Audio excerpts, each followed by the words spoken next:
points to novel ways of fighting the mind-robbing disease if researchers can unravel how a single copy of that very rare gene variant offers at least a little protection. According to neurophysicist Yakil Quiroz of Massachusetts General Hospital, who helped lead the study published Wednesday. He said it opens new avenues. There are definitely opportunities to copy or mimic the effects. The first hint of this genetic protection came a few years ago. Researchers were studying a huge family in Colombia that shares a devastating inherited form of Alzheimer's when they discovered one of the women escaped her genetic fate. Reach out to me anytime across the board on social media at Matt Ray Talk. You're listening to America's First News. America's First News with Matt Ray. Not everyone recognizes that they might have a gambling problem. How do you know if gambling is a problem for you? Ask yourself if either or both of the following questions are accurate. Have you felt the need to bet more and more money? Have you ever lied to people important to you about how much you gambled? If your answer is yes to either of these questions, free help is available. Call 1-888-BETS-OFF for more information.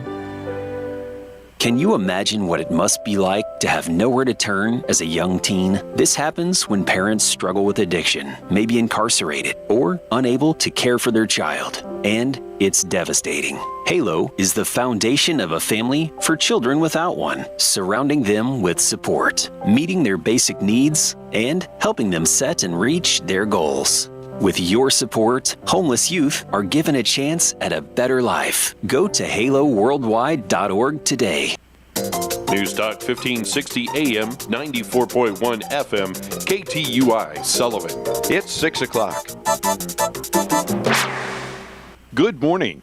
This is KTUI Radio, beginning a new day of broadcasting. KTUI is owned and operated by Merrimack Area Broadcasting, LLC of Sullivan, Missouri. Broadcast facilities are located at 900 Elmont Road in Sullivan. KTUI is authorized by the Federal Communications Commission to operate on an assigned frequency of 1560 kilohertz on the AM band and K231CP, an FM translator frequency of 94.1 megahertz. The assigned power for KTUI AM is 1,000 watts, and the power for the FM translator is 250 watts. We invite you to tune in daily to AM 1560 or 94.1 FM for the latest news, weather, and information. And now, the U.S. Navy Band with our national anthem.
This is by the way. Well, the Bible speaks plenty about personal conflicts. We all know the story of Cain, who by the malice of his heart murdered Abel. The relationship between the first sons of Adam and Eve was tragically broken. More tragic was the broken relationship between Cain and God.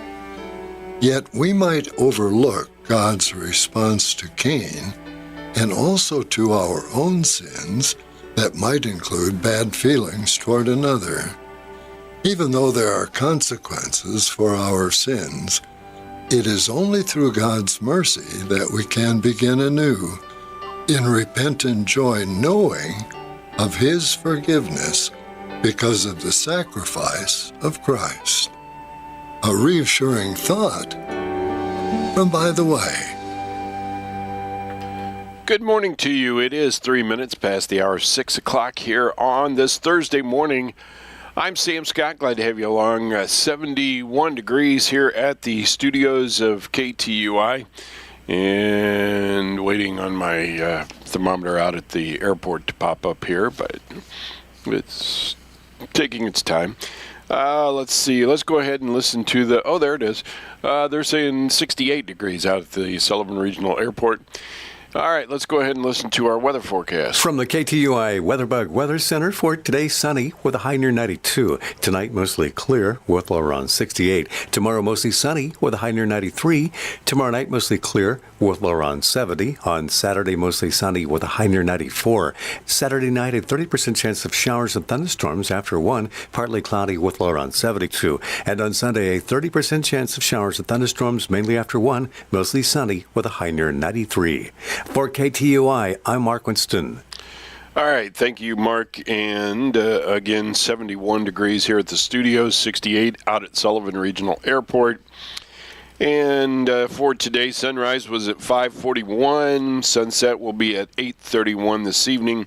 That gives us a day length today of 14 hours and 50 minutes.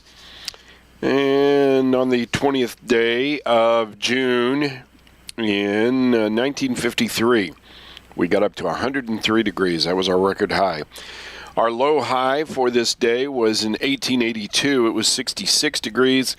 In 1980, our record low was 52. And in 1953, our high low was 80 degrees. All right. Busy morning here at the studios. Coming up at 7:30 this morning, going to be talking to Nathan and Nicole Parchman, and they are the owners of Nitro Family Foods. They're over in O'Fallon, Illinois, and Nicole is Mike Bettner's niece, and they sent us some chips and salsa that we tried the other day. I think they've been doing this for about 5 years or so. I've been mad at Mike because he hadn't told me anything about this until I met them a month or so ago. Anyway, so we're going to be talking with them at 7:30 this morning. Franklin County Sheriff Steve Pelton scheduled to be my guest at 8:30 this morning. Some folks from Scenic Regional Library will be my guest at 9:10. And then 10:05 this morning live from the White Mule Winery. So only a few birthdays today.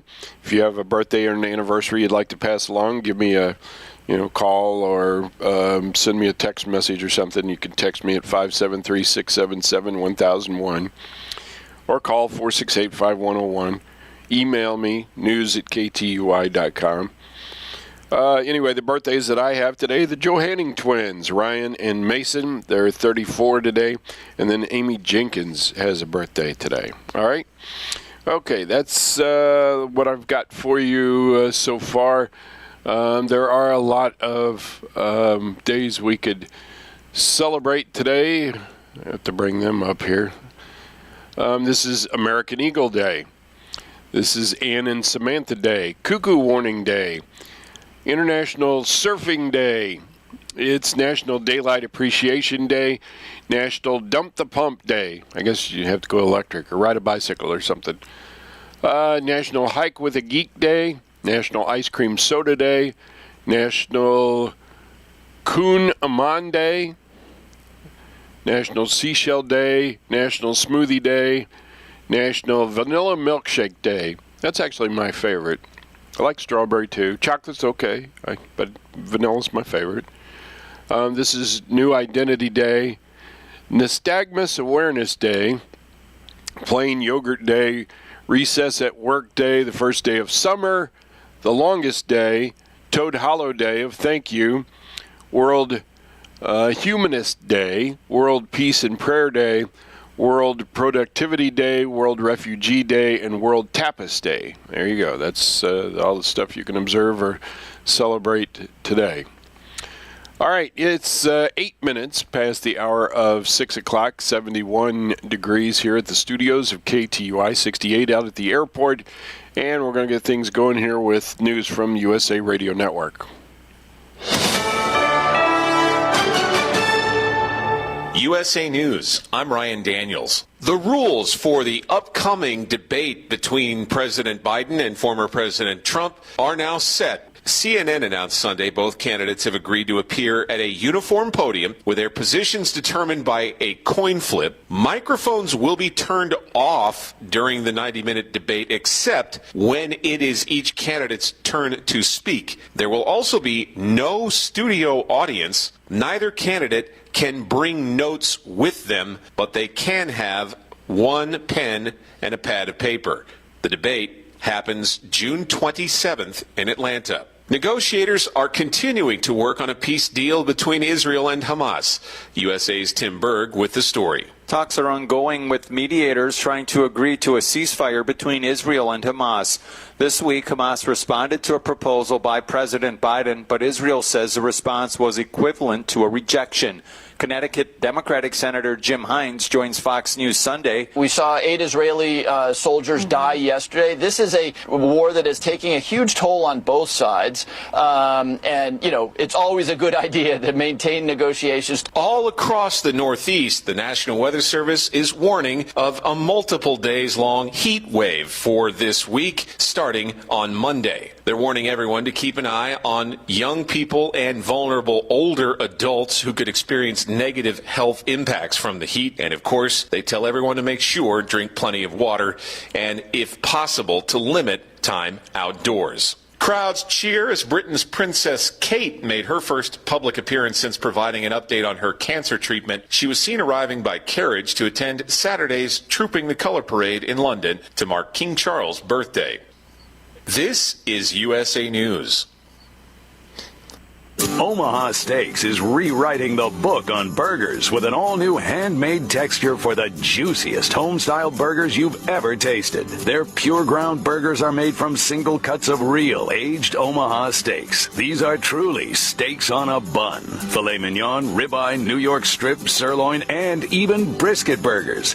Now is the time to experience the exclusive Burger Perfection Flight for just $79.99. Go to omahasteaks.com and use promo code TREAT at checkout to get an extra $20 off your order, plus free shipping. You'll get 4 of each pure ground burger, so you can sample all the steak on a bun greatness. These burgers are crafted for a juicier, more tender experience, making your mouth water with every single bite. Don't wait. Go to omahasteaks.com, use promo code TREAT at checkout, and get $20 off the Burger Perfection Flight and discover your new burger obsession. Minimum order may be required. The leader of Florida is worried about Russian ships being so close to his state. USA's John Schaefer explains. Florida Governor Ron DeSantis has expressed concern over the presence of Russian warships just 90 miles away in Cuba. They are not going to be deterred by weakness. They're not going to be deterred by confusion. They're not going to be deterred by a president wandering around aimlessly at the G7. DeSantis said that Russia's military activities in Cuba are alarming and blames the Biden administration's perceived stance of weakness for the situation. A jury is awarding $3 billion in punitive damages to 8 Las Vegas residents, including 5 children and 3 adults, who experienced sudden onset liver failure after consuming Real Water brand drinking water. The plaintiffs claim the water contained hydrazine, a toxic chemical used in rocket fuel which caused their liver failure. The Real Water brand has since been recalled and discontinued. New York City Mayor Eric Adams is taking back the key to the city that he gave Sean Diddy Combs last September. The move comes only a few weeks after a shocking video was leaked showing Combs beating his then-girlfriend back in 2016. The New York Post says Combs returned the ceremonial key after Adams sent a letter saying he was deeply disturbed by the footage. Combs released an apology video last month calling his behavior inexcusable. I'm Ryan Daniels, USA News. Have you ever picked up a towel set because it felt really soft in the store, but then when you go to use it, it's not very absorbent? That's why MyPillow has developed the MyPillow towels. Towels that work. The 6-piece towel set includes 2 bath towels, 2 hand towels, and 2 washcloths. And right now you can receive a 6-piece set for only $39.98 with promo code USA. Go to MyPillow.com, click on the radio listener special, and enter promo code USA, or call 800-951-8175. That's MyPillow.com. Promo. You deserve extraordinary care close to home. From primary care to advanced specialties right here in Sullivan, and access to all that BJC Healthcare has to offer. We're here to provide the care you need. Missouri Baptist Sullivan Hospital and BJC Healthcare. Care that is comprehensive, coordinated, and completely about you. Learn more at MissouriBaptistSullivan.org. Missouri Net News, I'm Matt Kelly. Kansas Governor Laura Kelly says she will sign legislation passed during a special session that's designed to lure the Kansas City Chiefs and Royals to leave Missouri and come to her state. Marshall Griffin has the story. Kansas lawmakers passed the bill Tuesday that would authorize so-called star bonds to largely finance new stadiums for both the Royals and the Chiefs. In a statement, Kelly says the Sunflower State now has the chance to become a, quote, professional sports powerhouse. Major League Soccer's Sporting KC already plays on the Kansas side of the border. Kansas City Mayor Quentin Lucas says the vote, quote, regrettably restarts the Missouri-Kansas incentive border war, creating leverage for teams but injecting even greater uncertainty into the regional stadium conversation, end quote. Missouri Governor Mike Parson has said he'll spend his final months in office working to keep the Chiefs and Royals in the Show Me State. Marshall Griffin, Missouri Net. Kansas City is being named one of 6 locations for new U.S. passport agencies. It follows a request from Congressman Emanuel Cleaver to pick the city due to ongoing passport processing delays. Governor Mike Parson is back from Italy, where he tried to boost business for Missouri. He says each of his trade missions has brought business back here. We met with a lot of companies over there. We're going to have a lot of opportunities to bring some of them to Missouri.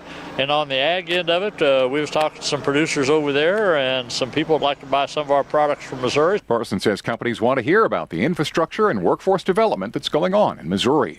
Missouri has 23 job centers to help people with job training, finding jobs, and updating resumes. Jerry Bowles with the Missouri Department of Higher Education and Workforce Development calls them one of Missouri's best-kept secrets. I wish I had known about these programs back when I was a single mom going through college, and I probably wouldn't be paying student loan debt now. Those job centers can also help Missourians get free online college classes to help them find better jobs. They can also help employers with on-the-job training. This is Missouri Net. Email from school about the incident today. Scary. Tell me about it. Did you have any idea that was going on? None. I mean, you saw Derek at the game last night, too. Did you have a clue? No, but you know, teachers like me, parents, we don't always know as much as you guys do. Kids hear first about what's going on with other kids. Half the time, it's rumors. It can be hard to tell sometimes, but if you're ever concerned about a friend who's having trouble with alcohol, prescription drugs, bullying, violence, anything, you need to tell an adult. Mom or me, a teacher, coach, school counselor, someone you know and trust. Dad, no kid is gonna tell an adult about that kind of stuff. I get it, but if we don't know, we can't help. Speaking up about a problem, that's what helping a friend is all about. For more information, visit underagedrinking.samhsa.gov. Fire destroyed the Hill Keys Ice Company plant on Wednesday in central Missouri's Osage County. The plant was declared a total loss. Permit sales in Missouri account for about 16% of the Department of Conservation's annual revenue. That department is proposing incremental price adjustments for certain resident and non-resident hunting, fishing, and trapping permits. Aaron Jeffries says the additional revenue will help with the rising costs of improved buildings and other infrastructure. We are blessed to have the conservation sales tax, which makes up about 61% of our revenue, so that's dedicated funding. And then we also receive federal reimbursements. So there's a formula that the U.S. government uses to allocate that money back to the states based on the size of the state, the population, as well as the number of hunters and anglers. Missouri is home to more than 1 million anglers, 500,000 hunters, and several thousand trappers.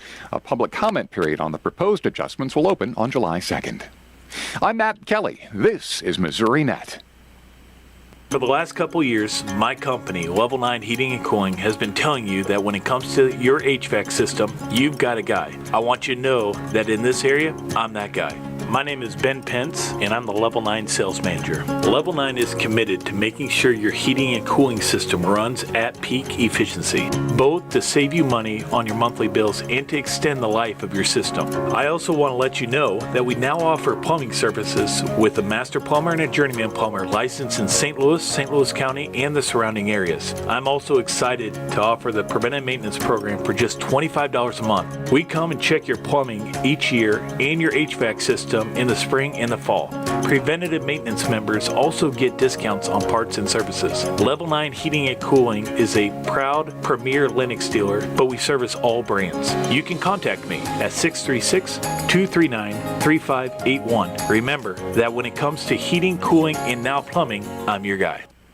Rolla police took a person into custody yesterday after a shooting and theft of narcotics at a pharmacy. Officers were called to Sink's Pharmacy on East 10th Street in Rolla at 10:17 yesterday morning for a call of an active shooter.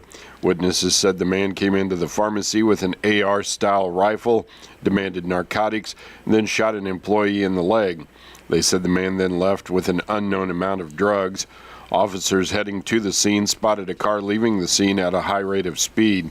Near St. James, Rolla Police Chief Sean Fagan said the suspect turned around, striking a sheriff's vehicle and a police car before heading westbound back toward Rolla.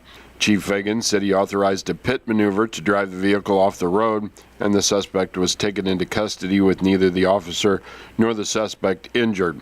41-year-old Justin M. Wansowitz of Rolla was then arrested without incident. He was charged with first-degree assault, first-degree robbery, and armed criminal action. He was taken to the Phelps County Jail pending formal charges. The 52-year-old victim had serious but not life-threatening injuries. Ambulance crews took them to Phelps Health in Rolla for treatment. Rolla police asking that anyone with information about the robbery call Detective Joey Lohman of the Rolla Police Department at 573-308-1213, the Rolla Police Department's confidential tip line at 573-364-0111, or email tips@rollacity.org. The Missouri Division of Fire Safety said that the fire that destroyed an ice company in Freeburg yesterday was accidental. Fire crews were called to the scene at 12:37 a.m. yesterday after workers discovered the fire while loading ice on a truck. The Freeburg Community Fire Association got to the scene to find flames and black smoke coming from the south side of the building. Other fire departments from Westphalia, Osage, Lynn, Meta, Argyle, Vichy, and Vienna all responded to the blaze. The Freeburg, Westphalia, and Quaker water reserves were all depleted to fight the fire. The owners at Hilke report that due to help from other ice companies from as far away as Texas, they will be able to meet the demand for ice. They called for a Division of Fire Safety investigation at 6 o'clock yesterday morning. After examining the scene and talking to people at the scene, they concluded the fire was accidental. A press release from the division stated that surveillance video showed the fire originating at one of the machines. No one was hurt in the fire. The Missouri State Highway Patrol reported an accident on I-44 in Phelps County at 6:33 yesterday afternoon in the westbound lanes near the 189.4-mile marker. 47-year-old Jim J. Nelson of Blue Springs was driving a 2022 Ram 1500, went off the right side of the roadway, overcorrected, struck a concrete barrier, and overturned. Nelson had moderate injuries. He was transported by Phelps Health EMS to Phelps Health in Rolla. The Highway Patrol made an arrest at 11:46 p.m. last night. In Franklin County, 41-year-old Bruce E. Sieve of Villa Ridge, arrested on a patrol charge of driving while intoxicated. He was taken to the Washington Police Department and then released. At 9:58 last night in Franklin County, 54-year-old Adam F. Townsend of Leesburg, arrested on Crawford County failure to appear for failure to register a vehicle. He was taken to the Franklin County Adult Detention Facility and was bondable. There was an arrest at 1:40 p.m. yesterday in Franklin County. 34-year-old Molly M. Sample of Pacific, arrested on a patrol charge of possession of a controlled substance, 1 gram of methamphetamine. She was taken to the Franklin County Adult Detention Facility and then released. And motorists who use Route K over Brush Creek in Franklin County should use alternate routes starting on Monday during the daytime weekly closures. Crews will close Route K over Brush Creek by Haynes Memorial Drive from 7 a.m. until 3:30 p.m. Monday through Friday. Work will start again on Monday, July 1st, and expected to be completed by Wednesday, July 3rd. Geologists will be conducting soil and rock evaluation for potential future projects in the area. Local traffic will be able to travel through the closure near Chapel Hill Road and Spanish Claims Road. Electronic message boards are displayed near the area for further details. And if you use Route CC at Little Creek in Franklin County, you may want to seek alternate routes starting on Monday at 7 a.m. as crews prepare to replace a box culvert. Huff Road in Franklin County will be closed starting on Monday for a bridge project. That closure located over Pierce Creek tributary about 2 miles east of the Highway 47 and Huff Road intersection, just west of the Huff Loop. The closure will likely last 2 months. And if you're planning to go to the St. Louis area this weekend, you need to know that part of I-270 will be closed for road work. MoDOT says crews will shut down multiple southbound lanes between Ladue Road and I-64 starting Friday night. A third lane will be closed overnight Saturday. Then all lanes will open again on Monday morning. And Friday will be the last mobile market for the Merrimack Community Mission at Grace United Methodist Church. St. Louis Area Food Banks is launching a new program called FARM, or Food Access and Resource Market. Locations that will be participating will be Compass in Union and the Cuba Pantry in Cuba. The main gates at the Merrimack Community Fair open at 4 o'clock this afternoon. From 5 till 11 tonight, the carnival rides and concessions are open. The youth pageant is at 5:30, Kitty Tractor Pull at 6. At 6:30 p.m., the Queen's Speech, Talent, and Evening Gown, and then the coronation. Antique Garden Tractor Pull starts at 7. The fairgrounds close at 11 o'clock tonight. That is a look at your local news. On a Thursday, I'm Sam Scott. Finding quality dental care that accepts Medicaid can be a challenge. Look no further than Compass Health Network. Our board-certified dentists are here to make sure that you get the care you need and the respect that you deserve. Whether you need fillings, a general checkup, or major dental work, Compass Health Network is here to help. Call 844-853-8937 to schedule an appointment with a dentist near you, or visit compasshealthnetwork.org for more information. Hello, this is Cheyenne, the Treasury Management Specialist at Sullivan Bank. Our goal in the Treasury Management Department is to give your business a step up in business banking. We are committed to visiting your place of business to set up your products and provide training to your team. If you aren't sure what services could benefit you, we will walk you through our products and go over which ones make the most sense for your needs. We want you to focus on growing your business with the peace of mind that we will be there when you need us. Call us today to experience a step up in business service. In recent funeral notices, Linda A. Cash Rice of Sullivan passed away Sunday, June 16th in Herculaneum at the age of 78. Funeral services will be held Friday at 11 a.m. at the Eaton Funeral Home in Sullivan. Interment will follow at the St. Joachim Cemetery in Old Mines. Visitation will be Friday from 9 to 11 a.m. at the Eaton Funeral Home in Sullivan. Army Captain Adam Thomas Hudson McLean of Jefferson City, formerly of Cuba, passed away Wednesday, May 29th at the age of 26. Visitation will be Saturday from 5 until 7 p.m. at the Hudson Funeral Home in Cuba. A celebration of life will immediately follow at 7 p.m. Lois Marie Hughes of St. James passed away Wednesday, June 12th at the age of 62. The family has chosen cremation as her final disposition and had a private graveside interment at the Hughes Cemetery in St. James. All arrangements were under the direction of the Hudson Funeral Home of Cuba. Diane Elizabeth Dillon of Bourbon passed away Monday, June 17th at the age of 66. Services will be held Monday at 2 p.m. at the Eaton Funeral Home in Sullivan. Cremation will follow the service. Visitation will be from noon until 2 p.m. Monday prior to the service at the Eaton Funeral Home. Memorial contributions may be given in Diane's memory to BJC Hospice. The complete funeral notices with all the survivors will air with our 8 o'clock expanded edition of KTUI News this morning.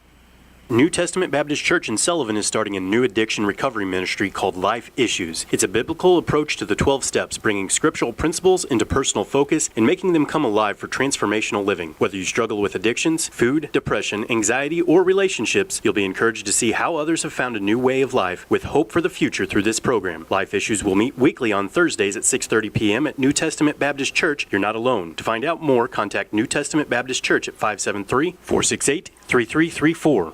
Your 401k is likely one of your most important assets, but it's only one part of a comprehensive retirement strategy. Edward Jones can help you understand how your retirement assets fit into your entire retirement picture so you can work toward meeting your unique retirement goals. Contact me, Donnie Greenwald, your Sullivan Edward Jones financial advisor at number 10 First Community Plaza in Sullivan. Edward Jones, member SIPC. From the KTUI WeatherBug Weather Center for today, sunny with a high near 92. Tonight, mostly clear with low around 68. Tomorrow, mostly sunny with a high near 93. Tomorrow night, mostly clear with low around 70. On Saturday, mostly sunny with a high near 94. Saturday night, a 30% chance of showers and thunderstorms after 1, partly cloudy with low around 72. And on Sunday, a 30% chance of showers and thunderstorms mainly after 1, mostly sunny with a high near 93. For KTUI, I'm Mark Winston. Thank you, Mark. 29 minutes past the hour of 6 o'clock here on this Thursday morning. And I've got 71 degrees here at the studio, 70 degrees out at Sullivan Regional Airport. Coming up this morning, I'll be talking to Nathan and Nicole Parchman. They're the owners of Nitro Family Foods. They make chips and salsa and pickles and some other things. We'll talk about it at 7:30. At 8:30, Franklin County Sheriff Steve Pelton scheduled to be my guest. Scenic Regional Library folks will be here at 9:10. And then live from the White Mule Winery with Charlie Schleidick and his daughter Grace Jett and whoever their guest is today. Ryan and Mason Johanning are 34 today. And Amy Jenkins also has a birthday today. And Bobby D's got sports for you here on KTUI. Stay tuned. Looking at sports on this Thursday from the Sullivan Bank studios of KTUI Radio, this is Bobby D. Cardinals had a tough finish to their series in Miami yesterday, losing 2 of 3 to the Marlins. Here's John Rooney and Ricky Horton with the Cardinals recap. With Ricky Horton, I'm John Rooney, and yesterday in Miami, the Cardinals, they had to start out behind the 8 ball as their starting pitcher, Kyle Gibson, was scratched with a sore back. Matthew Liberatore gave up back-to-back home runs to lead off the game, but he settled in to have a nice opening situation. He was a reliever because Gibson was on the original lineup card, but the bullpen in the end gave in the 9th, and the Marlins won 4-3. There were not many innings left in the Cardinals bullpen with Gibson not being able to start. Kyle Leahy pitched very well. Fernandez got the loss, kind of a tough luck bottom of the 9th inning. Gorman homered for the Cardinals, but again, a one-run game that the Cardinals dropped. The Cardinals were 1 for 10 with runners in scoring position. It has been a story all year. The Cardinals play at Rickwood tonight in Birmingham, Alabama. It's Andre Palante against Keaton Wynn. The Cardinals and the Giants on the air at 5:20. 6:05, Ricky will have the lineups. I'll bring you the first pitch around 6:15. Thank you, John. We'll have that Cardinals game on the air tonight from Birmingham, Alabama, coming up at 5:20. According to media reports, the Cardinals will recall right-handed pitcher Adam Klopfenstein before tonight's game with the Giants in Birmingham's Rickwood Field. It will be the 23-year-old's Major League debut. Klopfenstein is already on the 40-man roster. He would have been eligible for the Rule 5 draft last winter, so the Cardinals selected his contract in November. Klopfenstein was a second-round pick of the Toronto Blue Jays out of high school back in 2018. He was pitching at Double-A last summer when the Jays packaged him alongside infielder Sam Roberts in the deal to acquire Jordan Hicks. Klopfenstein has worked out the Memphis rotation this year with a 4-4 record and a 3.97 ERA over 77 innings. Andre Palante expected to get the start tonight, with Miles Michaelis and Sonny Gray closing out the series in St. Louis on Saturday and Sunday. Other reports have the Cardinals activating reliever Giovanni Gallegos from the injured list in time for tonight's game. The right-hander was placed on the 15-day IL with the right shoulder impingement on May 6th. He has had several rehab appearances in Springfield and Memphis.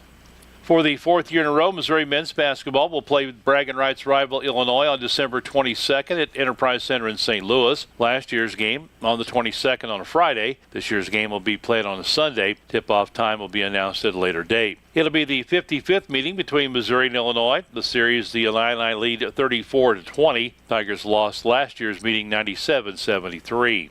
Missouri has also scheduled Eastern Washington in a bye game worth a guaranteed $100,000 for the visiting Eagles. Eastern Washington will travel to Mizzou Arena on November 11th, and it will be the Tigers' second game of the upcoming campaign. The Eagles went 21-11 and won the Big Sky Conference regular season title last season. Mizzou still has some room left on this season's non-conference slate. There are 2 or 3 spots left for the Tigers to fill. St. Charles Community College in Connellville having a softball prospect camp today from 5:30 till 8:30 p.m. this evening at the college. Check-in starts at $5. $50 is the cost for the camp. You can register by email or text. Email head coach Dustin Wingert, dwingert@stchas.edu, or you can text 573-225-8148. Legion baseball scoreboard from Wednesday. Washington Post 218 freshman red team defeating New Haven Post 336 by a score of 13-3. The Washington freshman Navy team defeating New Haven 12-8 last night. Union Post 297 freshman defeating Wentzville Post 323 by a score of 11-1. Union in the second game then beat St. Charles Post 312 13-0. Looking at the schedule for tonight in Legion baseball, Washington Post 218 senior Legion team is at Pacific taking on Post 320 at the high school at 6 o'clock. St. Clair Post 347 AA team will be at St. Peter's Post 313 at 6:30. At the MWP 16U National Championships in St. Louis this weekend, the U.S. Nationals Midwest 16U team will take on St. Louis Legacy Ring 16U at 8:30 this morning, and then they'll take on the Hitters UDC 2026 16U team at 10:50. Also coming up tonight, Adidas Athletics Gold 17-18U will be playing the St. Louis Natural 17U in a tournament matchup at 6:20. The St. James Tiger baseball team is having a youth baseball camp coming up on the 22nd. Grades 3 through 8, 3rd through 5th graders from 8 until 9:30. 6th or 8th graders from 10 until 11:30 at Marcus Field at Nelson Hart Park in St. James. Cost is $25. You can go to the Tigers Facebook page, and there is a QR code to scan for registration. If you have any questions, contact Coach Olivas, nick.olivas, Olivas, at stjschools.org. Sullivan baseball team having a youth summer camp coming up June 24th, 26th, and 28th at Sullivan Bank Ballpark at Sullivan High School. It'll be for incoming 4th through 8th graders, 4th and 5th grade from 3:30 till 5 p.m., 6th or 8th grade from 5 until 6:30. Cost is $30, which includes a camp t-shirt. Register at sullivaneagles.revtrack.net. Select high school and your desired camp. Pre-registration is encouraged and walk-ins are welcome. Reminder that athletic and activities registration at Sullivan High School for the upcoming school year will be opening up on July 1st. All students participating in high school athletics, marching band, choir, scholar bowl, speech and debate, or theater must be registered online by August the 5th. Former Sullivan Lady Eagle Mallory Shetley, an All-American at Columbia College, is having some girls basketball skills training sessions. Next one will start on Monday the 24th, runs through July the 31st, excluding the first week of July. It is open to any girl from 5th through 12th grade. 5th through 7th grade meets from 5:30 till 6:30 on Mondays and Wednesdays. 8th through 12th graders, 6:30 to 7:30. Cost is $175 for the 5-week session. Limited spots are available. Clinic is being held in the Sullivan High School Annex Gym. Contact Mallory to sign up, or if you have any questions, phone number is 573-259-1181, or email shetleymallory@gmail.com. St. Clair Cross Country team having a cross country summer camp for 7th and 8th graders only. It'll be held at the St. Clair Junior High track June 24th through 27th. It is free. It'll run from 3:15 till 5:15 p.m. each day. Contact Coach Storts, RSTORTS at stcmo.org, or Coach Bankert, CBENKERT at stcmo.org if you're interested or would like more information. Sports on the air. Cardinals have that special game with the San Francisco Giants in Birmingham, Alabama at Rickwood Field. 5:20 pregame, 6:15 first pitch tonight on 102.1 KTUI FM. That's your look at sports on this Thursday from the Sullivan Bank Studios of KTUI Radio. Have a great day, everybody. This is Bobby D. Feel the sizzling heat of summer savings at Seidenstricker Novi Partners. Rev up your summer on a John Deere compact tractor with 0% financing for 84 months with zero down. Or get 0% financing for 60 months with additional savings. It's time to elevate your equipment game. Don't let this sizzling hot deal slip away. Seidenstricker Novi, your partner for the land. Offer valid through 7/26/2024. Some restrictions apply. See dealer for details. Another slow day for direct cash cattle business, and cash hogs into the day lower. Good morning. I'm Megan Grabner with the Brownfield Livestock Market Report. Direct cash cattle trade activity has been relatively quiet this week. Bids have been slow to surface, and asking prices have been noted at $189 live in the South, while the North has been quiet. Look for significant trade volume to hold out until probably sometime on Friday. At the Kingsville Livestock Auction in Missouri, steers and heifers over 550 pounds were steady to $5 higher. Calves under 550 pounds are mostly steady to firm compared to the sale 2 weeks ago. The USDA says demand was good for moderate supplies of calves in yearlings. Medium and large one feeder steers 662 to 697 pounds, were out 280 to 304.50. Feeder steers 977 pounds, were out 236.10. Medium and large one feeder heifers 700 to 745 pounds, were out 257 to $265. Boxed beef closed mixed with light to moderate demand from moderate off-ranks. Choice up 18 cents at $320.70. Select was 95 cents lower at $303.26. Estimated cattle slaughter was 121,000 head, down 2,000 on the week and down about 5,000 on the year. Cash hogs closed lower with a solid negotiated run. This is back-to-back days of larger runs, which we haven't seen a lot lately. Processors, though, were able to move needed numbers without having to get aggressive or bid up. That will likely result in a couple of days of slow business later today and tomorrow. The industry continues to monitor the availability of market-ready hogs and hog weights. Barrows and gilts at the National Daily Direct were down $1.51 with a weighted average of 87.51. The Iowa Minnesota closed $1.34 lower with a weighted average of 87.71. In the Western Corn Belt was down $1.44 with a weighted average of 87.60. Pork values closed modestly lower, down 37 cents at 97.66. Bellies were sharply lower. Estimated hog slaughter was 483,000 head. That's up 13,000 on the week and up about 32,000 on the year. The CME was closed Wednesday in observance of the Juneteenth federal holiday. On Tuesday, live and feeder cattle were lower ahead of the week's direct business and Friday's on feed numbers. Feeders had additional pressure from the modestly higher move in corn, and lean hog futures ended the day mostly higher on oversold signals and demand optimism. I'm Megan Grabner, Brownfield Ag News.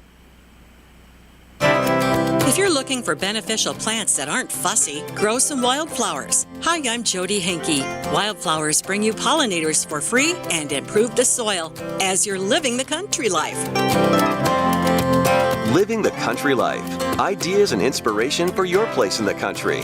You can find more information on today's topic and from previous shows by visiting us online at livingthecountrylife.com. We'll return to the show after these messages. Successful Farming presents the 15 Minutes with a Farmer podcast. In each episode, a successful farming editor has a quick conversation with a farmer, chock full of stories and advice from their area of agriculture. They're interesting, educational, and perfect for your busy schedule. Search for 15 Minutes with a Farmer wherever you download your podcasts.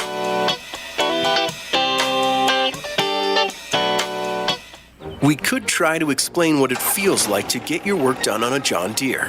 The way a Z-Track mower finishes in half the time you thought it would. Or how much easier it is to move mountains of soil with the 1 Series tractor. We could even go into detail about how it feels to tow up to 4,000 pounds behind a Gator XUV. But if you really want to know what it's like to run with us, you just have to get in the seat. Learn more at johndeere.com/get-in-the-seat or visit a dealer near you. Wildflowers have survived floods, drought, sandy soil, clay soil, and other extremes for millions of years. They're still around and offering tremendous assets to our ecosystems, including helping pollinators. Miriam Goldberger owns a wildflower farm in Canada and has written a book about the plant's benefits. She says from a scientific, ecological, and biological point of view, wildflowers are necessary for our native pollinators to survive. They provide the perfect pollen and nectar. All the pollinators are evolutionarily linked together, the pollinators and the wildflowers, so that when you are only providing what they call alien plants, that is to say plants that aren't true wildflowers, to pollinators, you're essentially providing them low-grade nutrition or no nutrition. Pollinators are attracted to familiar sights and scents, and while they're visiting wildflowers, they'll also pollinate your fruits and vegetables. Wildflowers are beneficial above ground, but they also improve what's under the dirt. If you look at meadow ecosystems where the grasses have wide fibrous roots and the wildflowers have vertical roots that extend down into the soil, they function to do everything to improve the soil quality. And there's whole groups of wildflowers that thrive in pure clay soil called the clay busters. They break up soil, they add nutrients. There are wildflowers to suit any soil type, and your garden doesn't have to look like a prairie to be beneficial. Showy plants such as blanket flower and coneflowers are stunning to see and loved by pollinators. Find the best wildflowers for your area at livingthecountrylife.com. I'll see you in the country. Living the Country Life. Ideas and inspiration for your place in the country.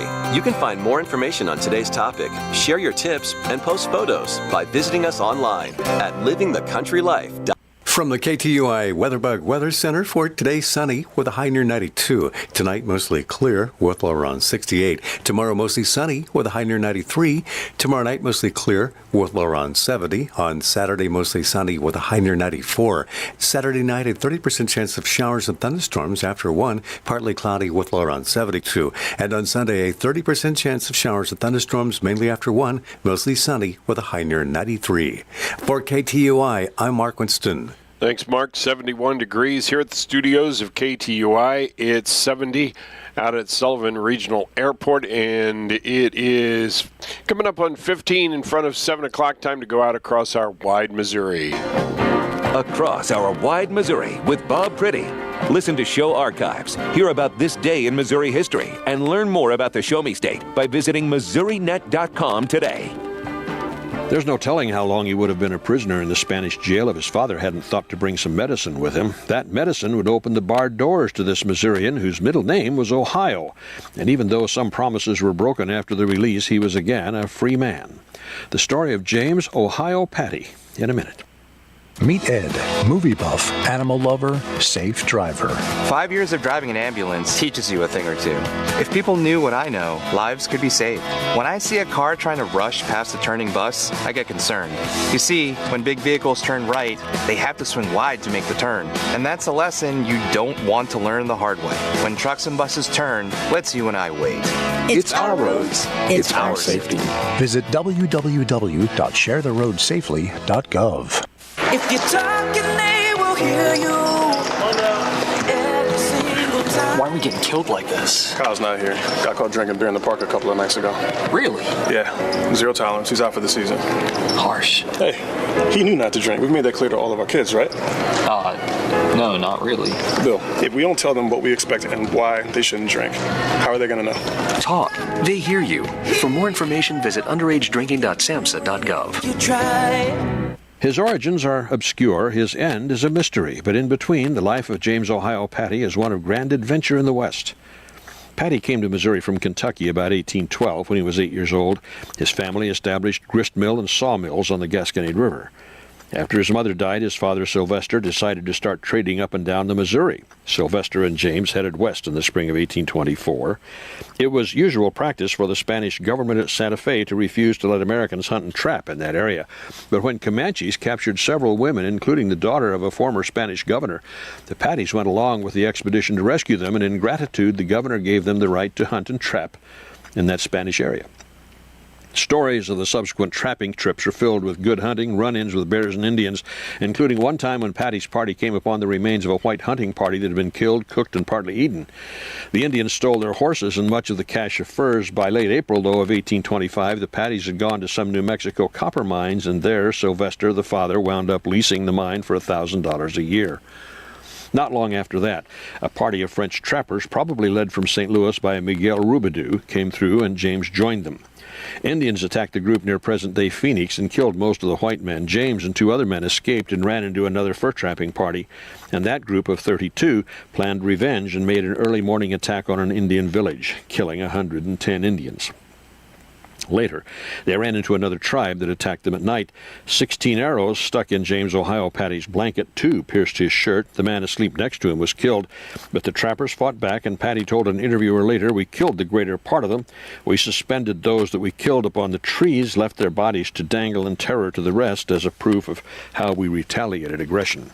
When they returned to Santa Fe, the governor confiscated their furs, saying they had hunted without a license. The next trip out brought wounds to the chest and hip in another Indian attack. Patty recovered at the mines, which did well until Sylvester entrusted $30,000 to a clerk who just disappeared. So, the father and son returned to trapping in the fall of 1827. Indians stole their horses.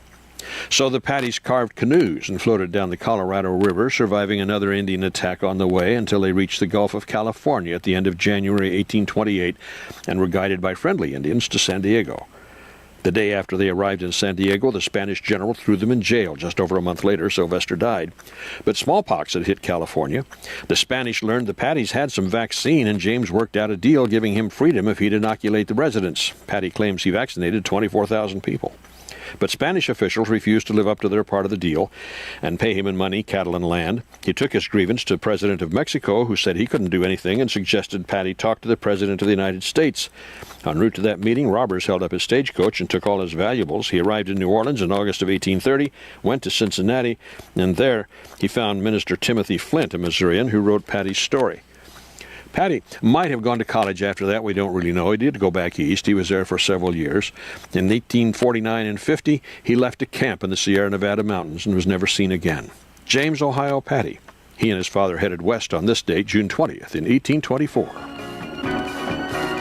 That was Across Our Wide Missouri with Bob Pretty. To listen to show archives, hear about this day in Missouri history, and learn more about the Show Me State, visit MissouriNet.com.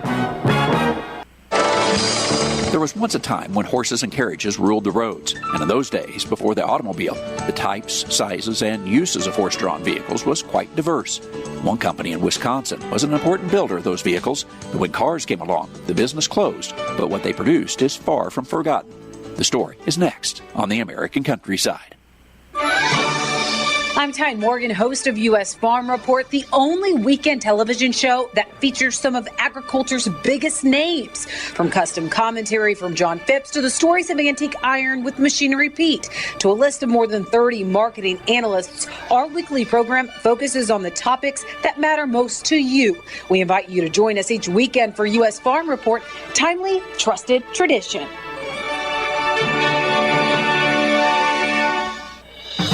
Hi, I'm Ag Day host Clinton Griffiths, and I invite you to join me each morning as we cover the nation's food system, from fields of green to orchards of orange and livestock everywhere in between. America runs on agriculture, and here at Ag Day, agriculture is what we do best. Listen as our analysts track the markets, learn about innovations in technology and sustainability, and live the country lifestyle through the eyes of rural America. Join me, Clinton Griffiths, for Ag Day, the country experience. Wesley Young was the grandson of Jacob Young.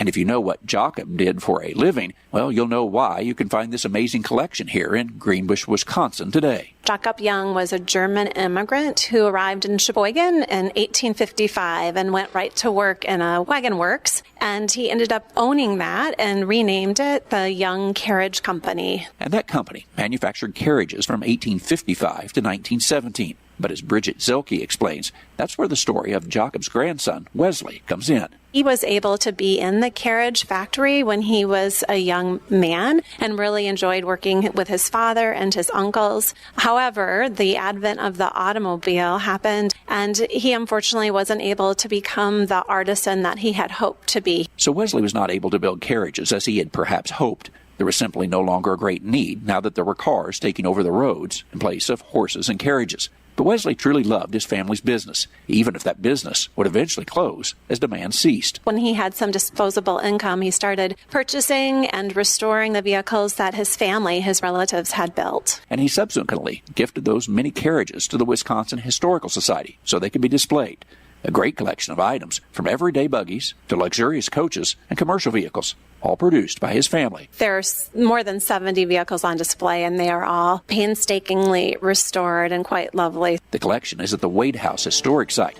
Of course, there is the Wade House, which is quite a story in its own right. And that's next time as we travel the countryside in Greenbush, Wisconsin. I'm Andrew McCrae.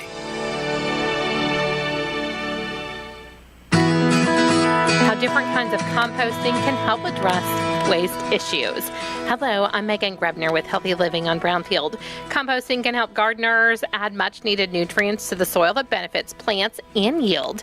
Karen Mitchell, a consumer horticulture extension specialist at Purdue University, says vermicomposting is a great way to get started on your composting journey. You have a enclosed container, so you're creating a habitat for worms. So it becomes a breeding ground for the worms. So they do, when happy, reproduce readily. So the vermicomposting, it can be done in a small tote, which we have plans, online. Purdue has a publication on it to give more details, but essentially you have a tote inside of another tote, and so that there's holes in the first one that's inside, and it's creating this habitat where you layer, your dry papers and cardboard with your food waste, and the worms just go through and devour all of it and turn it into a very beneficial soil amendment, right? So a compost-like material. I'm Megan Grebner with Healthy Living on Brownfield. I'm Kara Hart with Ag News on Brownfield. As many as 1 in 7 rural Missouri children is food insecure. Missouri's farmers and ranchers think this statistic is too high.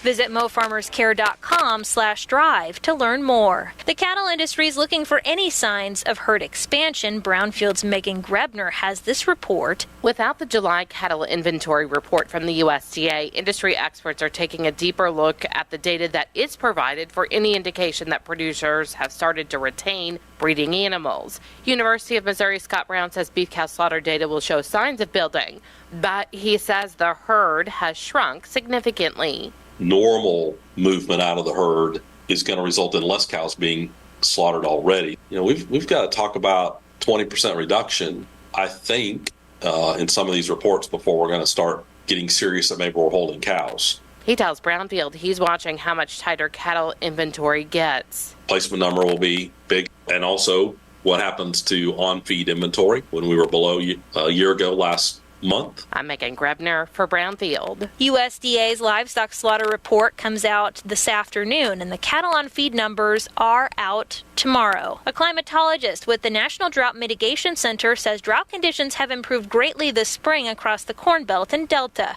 Brian Fuchs says except for southeast Nebraska and Arkansas. For such a large expanse of the country to be not showing any pockets of drought and maybe just some areas of dryness, that's a positive as far as the agricultural settings go. He says hot, wet conditions are in the forecast for much of the Corn Belt through the next week. He cautions farmers and ranchers to always be prepared for the next drought and to take the good times in stride. A Western Illinois cattle producer says the rainy spring has been beneficial for forage.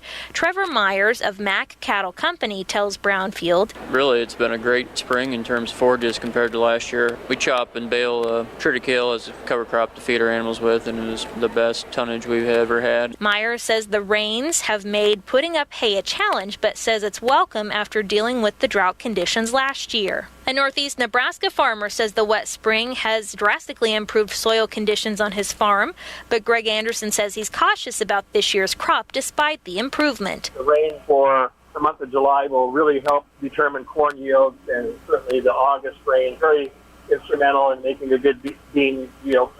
Nebraska Extension meteorologist Greg Hunt says the increase in moisture has been a drought buster. We actually have seen some locations in Nebraska and Kansas see 5-category improvements from exceptional drought, which is the worst of the worst, to nothing. The U.S. Drought Monitor has shown a few counties in southeast Nebraska that remain in a slight drought classification. I'm Kara Hart for Brownfield.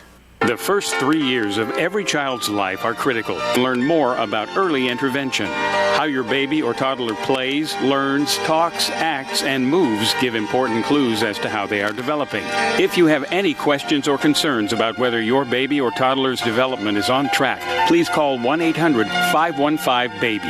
That's 1-800-515-2229. Call 1-800-515-BABY. That's 1-800-515-2229. I see you finally got a new helmet. I did. Bought it cheap online. Follow me. We'll turn off here. I'm right behind you. Watch the cars. They can be crazy. Teddy! No! Are you okay?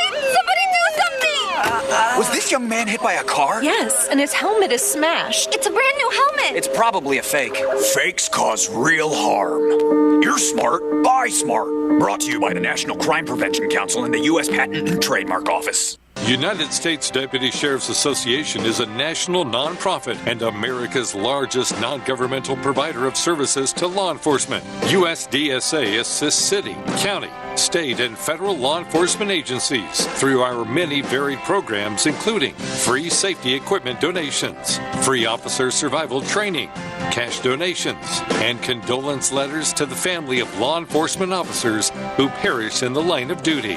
USDSA also provides a citizen awareness program.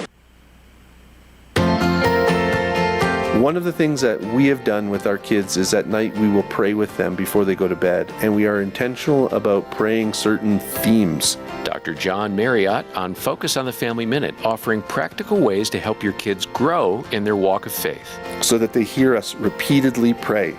Things like, Lord, we know that you're good, but we also know that you will allow hard things to come into our life at some point. So we trust you, and help us to trust you when that happens. And we think that, if you hear that enough over time, that it will sort of sink in and become part of the fabric of your life, hopefully, so that when something hard really does happen, they don't say, oh, well, where was God in all of this? They say, well, we can still trust God and believe in God, because we always will point them back to the cross. You'll hear other helpful insights from Dr. John Marriott today when you visit FamilyMinute.org. It's 73 degrees here at the studios of KTUI, 72 out at Sullivan Regional Airport. And Ryan and Mason Johanning are 34 today. And Amy Jenkins has a birthday. And coming up in about a half an hour, we're going to be talking to Nathan and Nicole Parchman. They're the owners of Nitro Family Foods, and they make salsa and all kinds of stuff. So we'll be talking with them. We are AM 1560, KTUI Sullivan. It's 7 o'clock. Here's the news. News this hour from townhall.com. I'm Greg Clugston in Washington. Tropical weather is bringing rain and flooding to the Gulf Coast.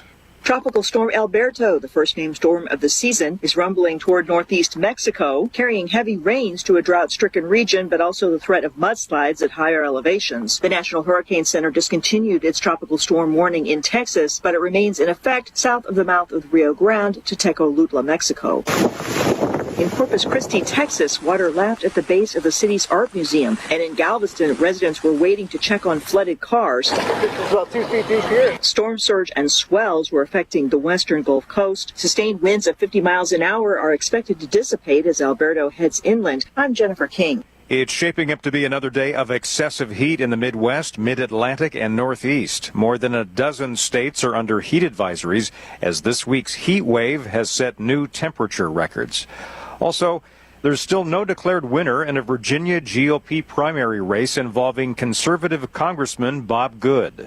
After a bitter primary battle with rival John McGuire in South Central Virginia's 5th Congressional District, the vote count showed an exceedingly tight result Tuesday night, far closer than many expected. With each update to the results, Good and McGuire traded leads and at times were as low as in the single digits. McGuire, a Virginia state senator, was widely seen as having the upper hand leading into Election Day. But the electorate was clearly split, and by 9:30 p.m. it was the only congressional race in the state left to call. With a small lead of just a few hundred votes, McGuire prematurely declared victory in a speech at his election party in Lynchburg shortly before midnight. Good thanked his supporters on X and noted that not all votes had yet been counted. The final results could take weeks to determine.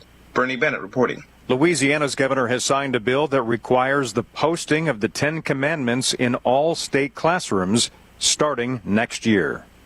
More on these stories at townhall.com. Will you just grin and bear it or bite the bullet when it comes to everyday pain? Don't. Try Relief Factor, a drug-free daily supplement that helps your body fight pain naturally. Relief Factor doesn't just mask pain, it helps reduce or even eliminate it. It's 100% drug-free, it's developed by doctors. In 3 weeks or less, you'll know whether it works for you like it works for me. Try Relief Factor for yourself. Go to relieffactor.com or call 1-800-4RELIEF and save on your first order. That's 1-800-4-RELIEF. Hi, I'm Kevin Costner. I'm proud to introduce my new theatrical epic, Horizon, an American saga. There was a promise in America that if you're strong enough, if you're tough enough, you can make what's out there yours. It was not a fair place, but people aspired to be great. I think Horizon is all about that. Horizon, an American saga. Rated R. Under 17, not admitted without parent. Only in theaters June 28th. Bible.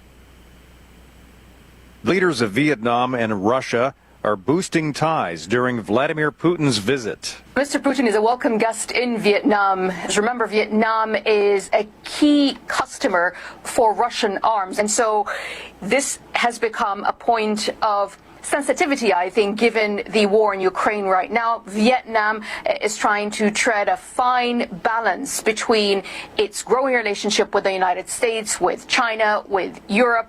It is very sensitive because it doesn't want to be seen as violating any sanctions. It prides itself in what it calls the bamboo diplomacy, which is being on equal footing of all the key players on a global stage. That report from the BBC's Shaima Khalil. Meanwhile, South Korea is condemning an agreement reached earlier this week by Russia and North Korea that pledged mutual defense assistance in the event of war. News and analysis at townhall.com. The Drug Enforcement Administration says a Chinese group in the U.S. is working with the Sinaloa cartel. Officials say the groups have been working together in Southern California to launder $50 million for the cartel in Mexico. Agents arrested 24 people in Los Angeles, charging them with laundering millions of dollars in drug money through an underground banking system run by Chinese nationals in the U.S. The DEA says the money laundering organizations were already in the business of helping wealthy Chinese citizens. Tasha Stevens reporting. One of British Prime Minister Rishi Sunak's police bodyguards has been arrested over alleged bets on the date of Britain's national election that was made before it was announced. The date had been a closely guarded secret. The arrested officer was released on bail and has been removed from duty. Last month, Sunak announced that an election for Parliament would be held on the 4th of July. More at townhall.com.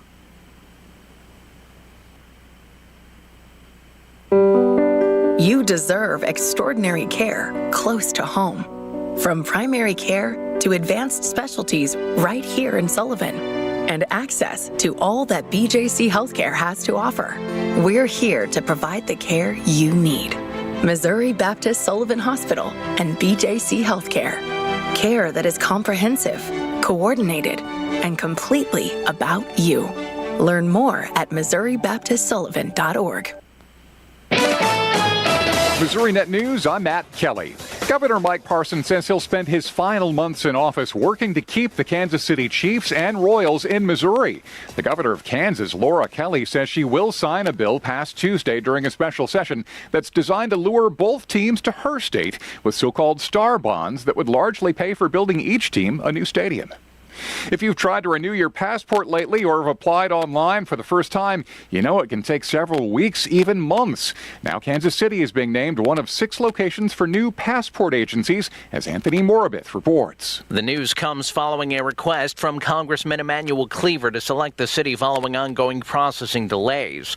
Language in this year's defense bill would provide improved in-person and emergency passport services to residents living in a significant population center more than a 5-hour drive from an established agency. Passport centers are responsible for processing applications and serving customers by appointment who have urgent travel within 14 days or need a foreign visa in the next 28 days. Visit travel.state.gov for more information.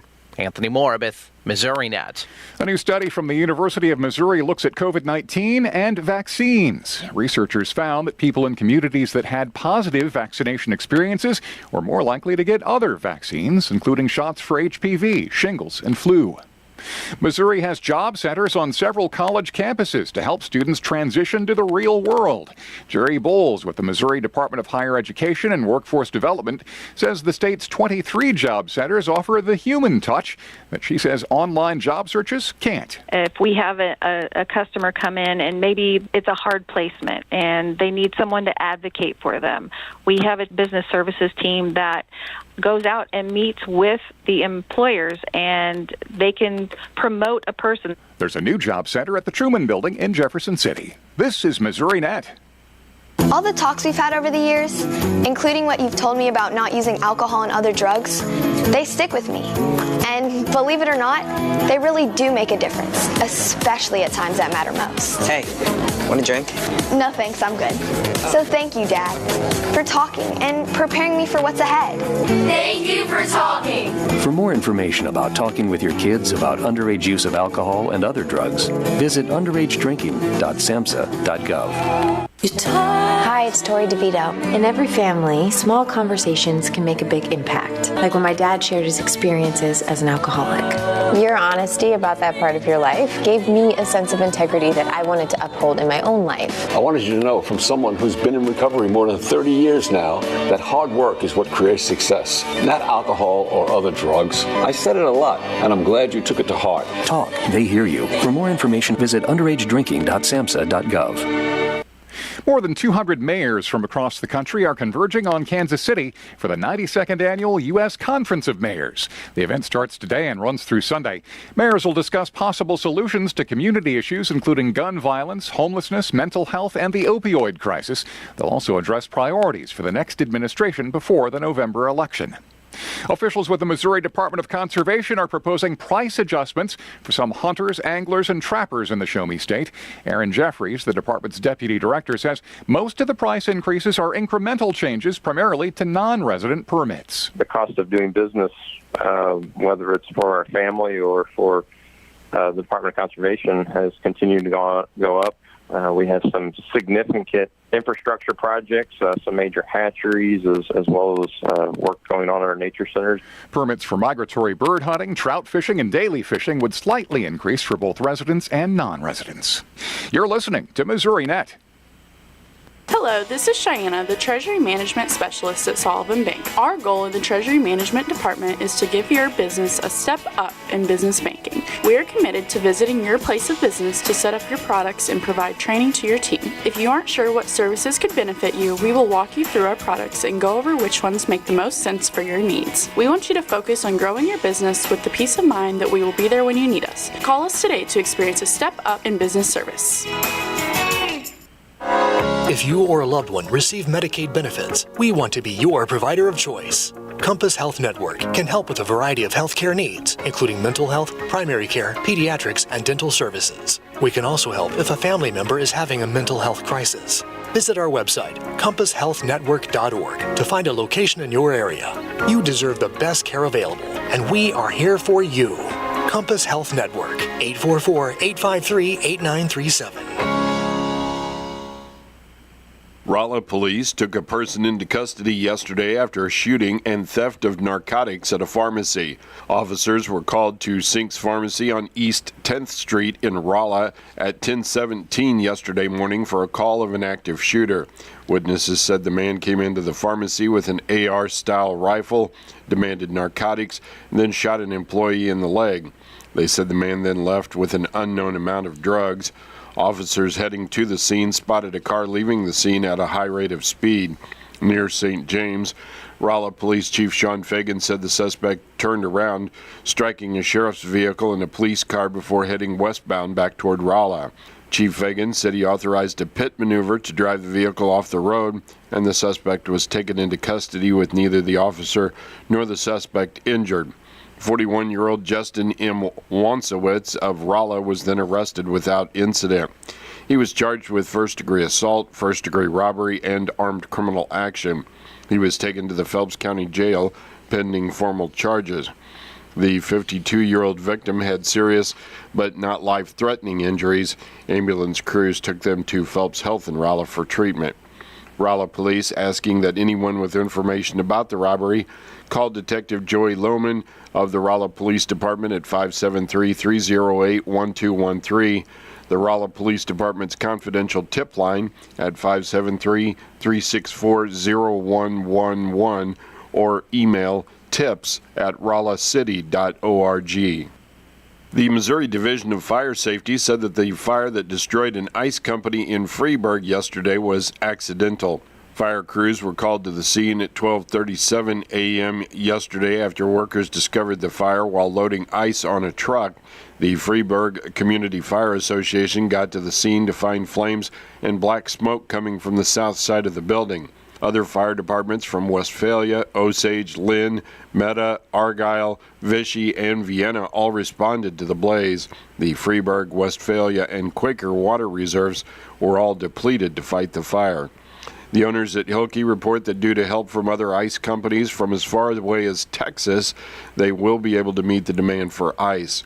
They called for a Division of Fire Safety investigation at 6 o'clock yesterday morning. After examining the scene and talking to people at the scene, they concluded the fire was accidental. A press release from the division stated that surveillance video showed the fire originating at one of the machines. No one was hurt in the fire. The Missouri State Highway Patrol reported an accident on I-44 in Phelps County at 6:33 yesterday afternoon in the westbound lanes near the 189.4-mile marker. 47-year-old Jim J. Nelson of Blue Springs was driving a 2022 Ram 1500, went off the right side of the roadway, overcorrected, struck a concrete barrier, and overturned. Nelson had moderate injuries. He was transported by Phelps Health EMS to Phelps Health in Rolla. The Highway Patrol made an arrest at 11:46 p.m. last night in Franklin County. 41-year-old Bruce E. Sieve of Villa Ridge arrested on a patrol charge of driving while intoxicated. He was taken to the Washington Police Department and then released. At 9:58 last night in Franklin County, 54-year-old Adam F. Townsend of Leesburg arrested on Crawford County failure to appear for failure to register a vehicle. He was taken to the Franklin County Adult Detention Facility and was bondable. There was an arrest at 1:40 p.m. yesterday in Franklin County. 34-year-old Molly M. Sample of Pacific arrested on a patrol charge of possession of a controlled substance, 1 gram of methamphetamine. She was taken to the Franklin County Adult Detention Facility and then released. And motorists who use Route K over Brush Creek in Franklin County should use alternate routes starting on Monday during the daytime weekly closures.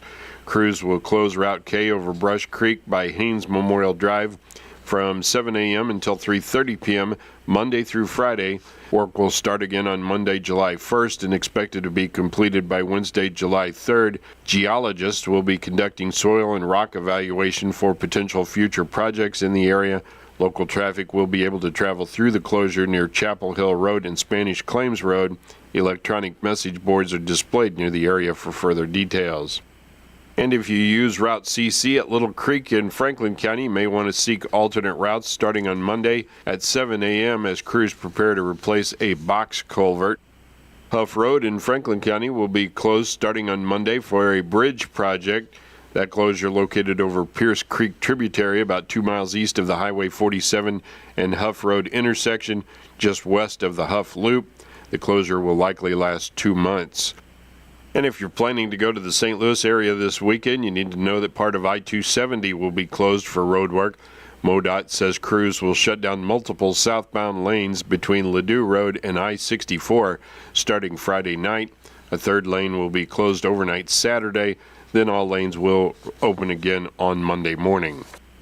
And Friday will be the last mobile market for the Merrimack Community Mission at Grace United Methodist Church. St. Louis Area Food Banks is launching a new program called FARM, or Food Access and Resource Market. Locations that will be participating will be Compass in Union and the Cuba Pantry in Cuba.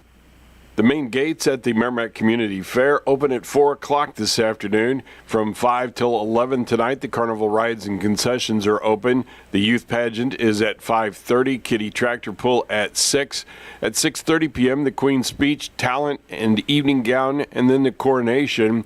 Antique Garden Tractor Pull starts at 7. The fairgrounds close at 11 o'clock tonight. That is a look at your local news. On a Thursday, I'm Sam Scott.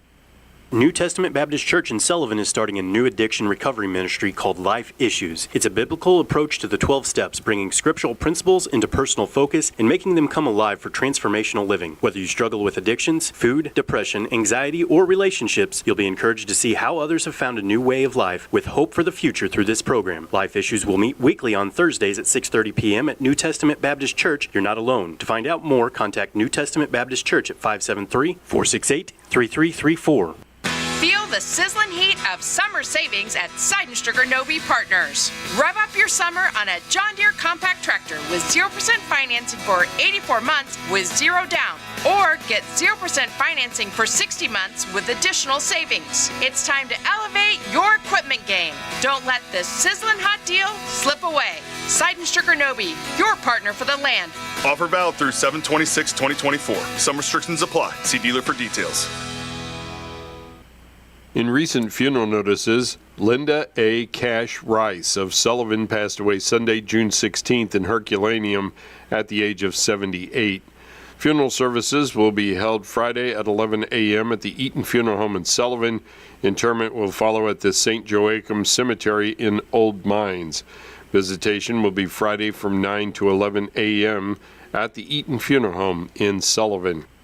Army Captain Adam Thomas Hudson McLean of Jefferson City, formerly of Cuba, passed away Wednesday, May 29th at the age of 26. Visitation will be Saturday from 5 until 7 p.m. at the Hudson Funeral Home in Cuba. A celebration of life will immediately follow at 7 p.m. Lois Marie Hughes of St. James passed away Wednesday, June 12th at the age of 62. The family has chosen cremation as her final disposition and had a private graveside interment at the Hughes Cemetery in St. James. All arrangements were under the direction of the Hudson Funeral Home of Cuba.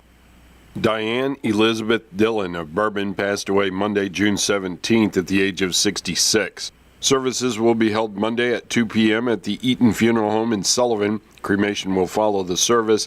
Visitation will be from noon until 2 p.m. Monday prior to the service at the Eaton Funeral Home. Memorial contributions may be given in Diane's memory to BJC Hospice. The complete funeral notices with all the survivors will air with our 8 o'clock expanded edition of KTUI News this morning. For the last couple years, my company, Level 9 Heating and Cooling, has been telling you that when it comes to your HVAC system, you've got a guy. I want you to know that in this area, I'm that guy.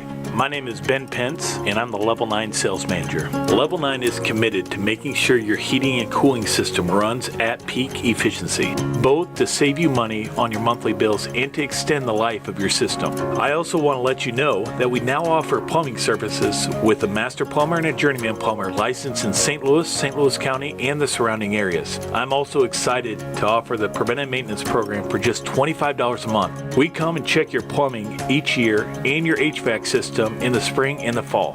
Preventative maintenance members also get discounts on parts and services. Level 9 Heating and Cooling is a proud premier Lennox dealer, but we service all brands. You can contact me at 636-239-3581. Remember that when it comes to heating, cooling, and now plumbing, I'm your guy.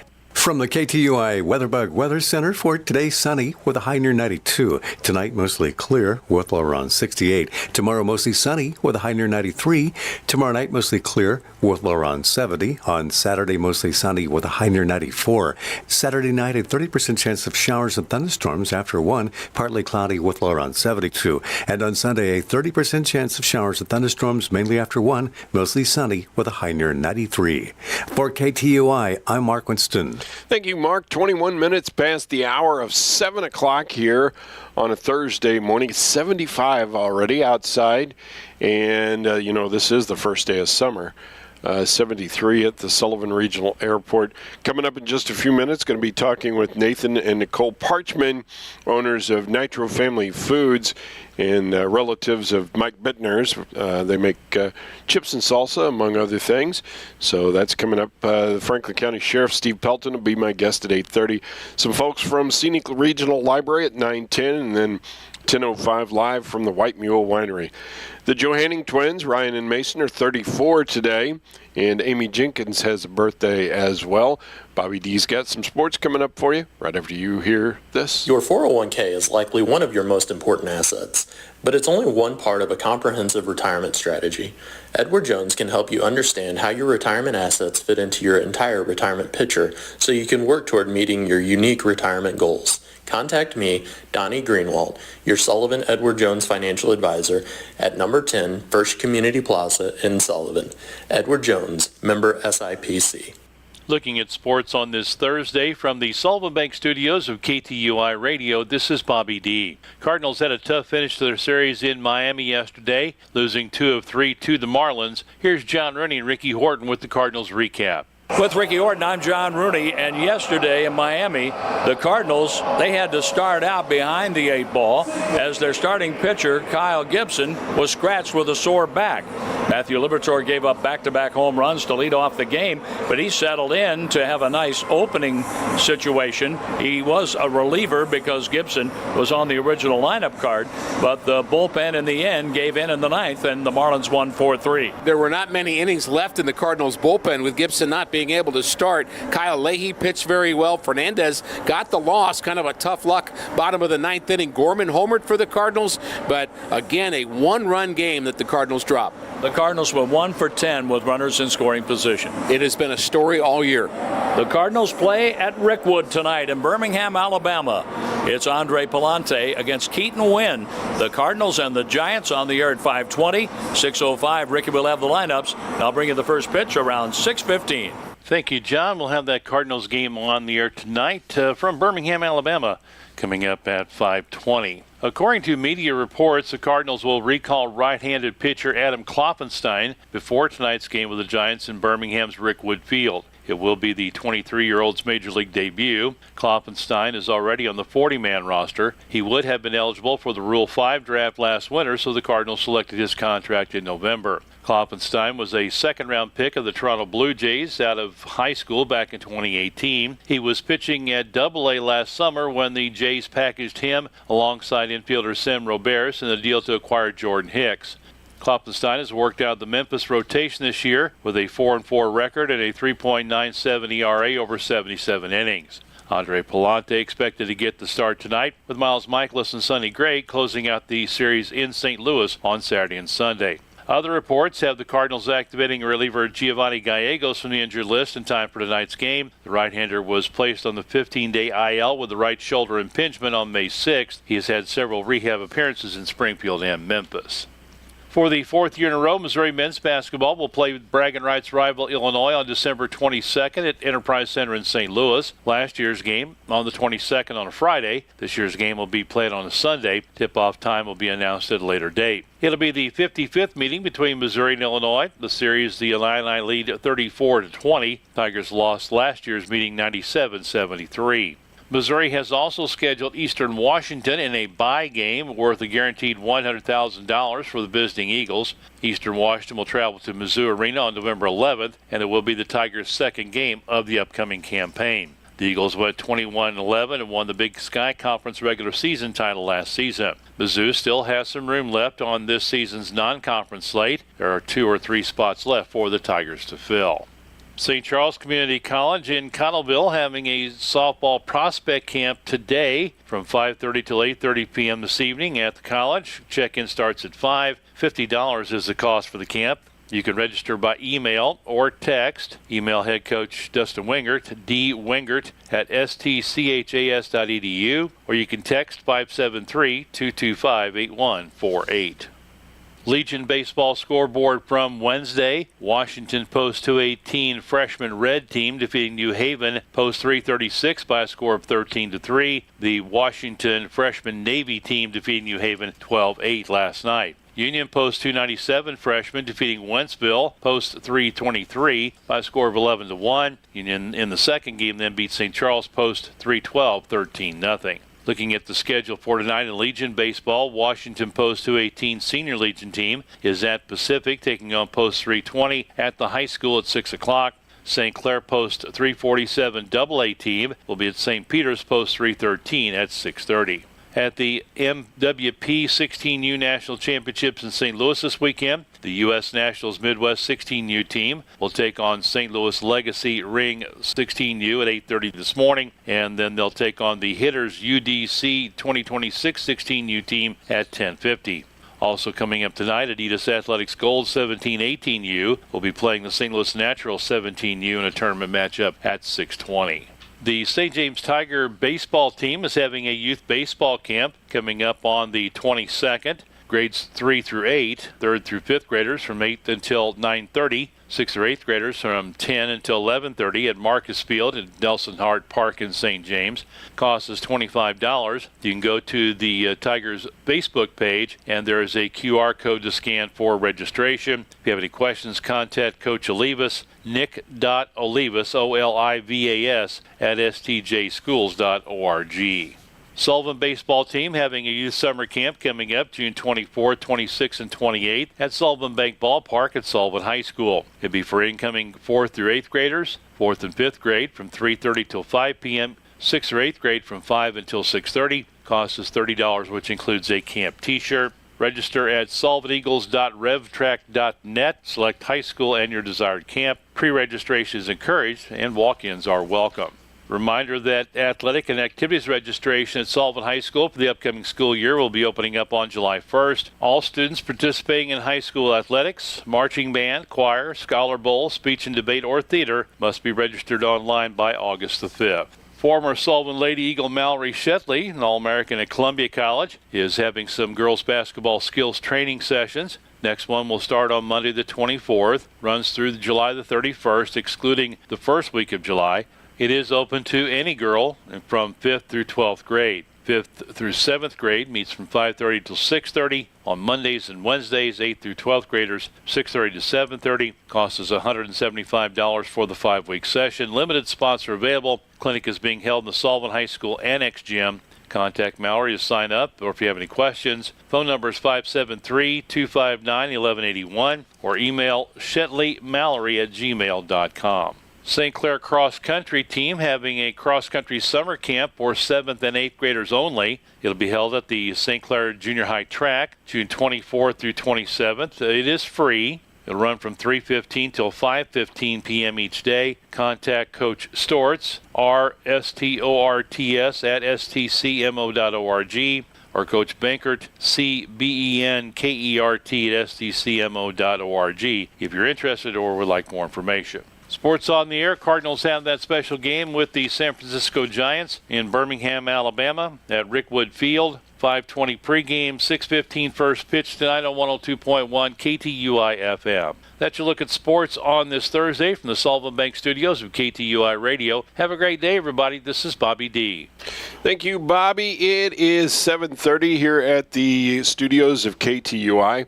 I'm Sam Scott. Mike Bittner along with me here this morning. Oh, have I not adjusted your camera yet? But Mike, nobody wants to see me. Well, I was trying to get your relatives on here. So there you are. Yeah, my niece and nephew. Yeah. And anyway, so it's 75 degrees here at the studios of KTUI. And with us this morning from O'Fallon, Illinois, I think this is correct. And we've got Nathan and Nicole Parchman, and they're the owners of Nitro Family Foods. And good morning. How are you? Oh, not hearing. There we go. How are you today? Doing good. How are you doing? Doing really well. And so I have to tell you, I met you a month or so ago, and they're telling me a story about making chips and salsa and some other things. And I'm like, how long has this been going on? And about 5 years or something like that. And I look at Mike and I go, how come this is the first I'm ever hearing about this? So anyway, of course, Mike along here with me. And so how did you guys start this? I mean, what made you think we should make salsa?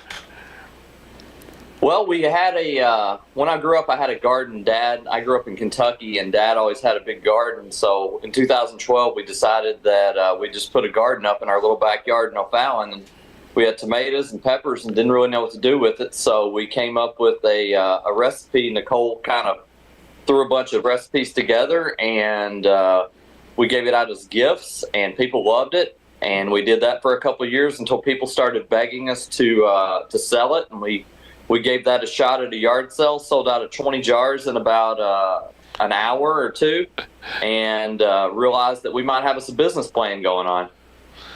So, starting a business, had you ever done anything like this before, or was this like something completely new, or how did you come up with a business plan?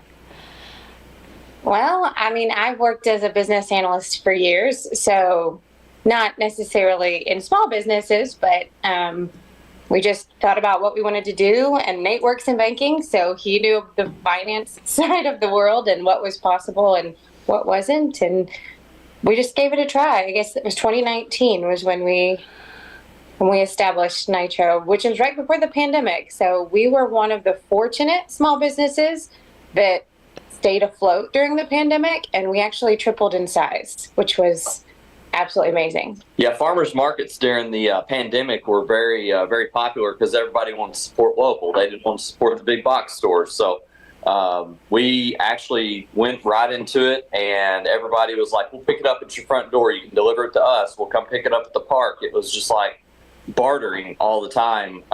And during the pandemic, that actually worked for small businesses. That's great. So, I got a bag of your chips here. Do you guys actually make the chips, or do you get it from somewhere else, or where do they come from? We get we get the product from other stores. We don't throw it all together and put it there, but we do cook and create the recipe for the taste of the chip. So that is 100% ours. We tried to mimic we had 3 or 4 different chips we tried. And then we finally found this one, which we considered, if you've ever eaten Chevy's or Chili's, it's got that real airy white corn tortilla, and it melts in your mouth, but yet it can still hold salsa or queso or anything like that. So it's got a great consistency. So that's something we really felt strong about. And when we tried that one with the public, it was hot and still is today. People are buying it like crazy. Yeah, we have customers that come in and buy 4 or 5 bags at a time. They don't buy anything else, just chips. So you both have full-time jobs? We do. Yeah, so I'm a commercial banker, and I'm also an alderman here in O'Fallon, so kind of a double duty. Then we own the business, and then Nicole. And I'm a senior manager for the Federal Reserve, and then also teach dance. So we both have kind of 2 side gigs, or both have main gigs, and then side gigs, and then nitro. We stay busy.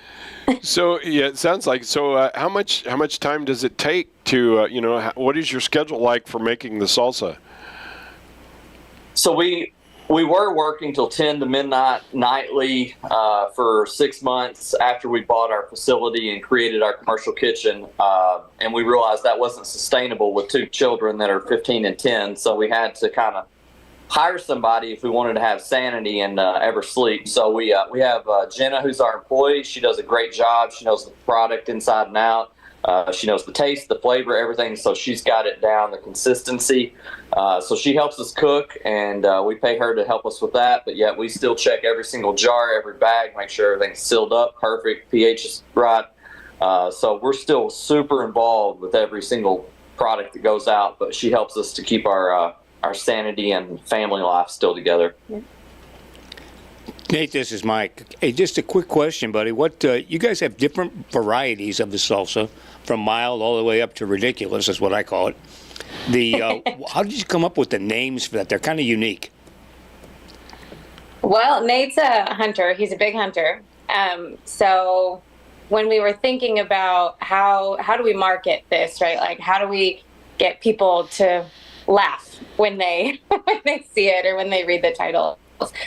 So we just started playing around with names. I think we were driving back from Kentucky, actually, when we came up with these names. And so, yeah, Young Buck, obviously, you can't handle too much if you're a Young Buck. That's Young Buck. That's our mild. And then there's nothing wrong with that. And then Dough and Heat is our medium. That's actually our most popular. Everybody loves it. It's not too hot, but it gives you enough that you know it's salsa. 10-point shooter, and then Buck and Rut is our hottest. That's the 4 that we started with. And then we had people ask us if we would try ghost pepper. They were like, "Have you played with ghost pepper?" And we were like, "Oh, I don't know." So we grew some plants one year, and then we came up with Big Buck Down, and that's our ghost pepper salsa. That's the one that I call the ridiculous. The ridiculous one. That's right. Yep. So you have some other products. What are they?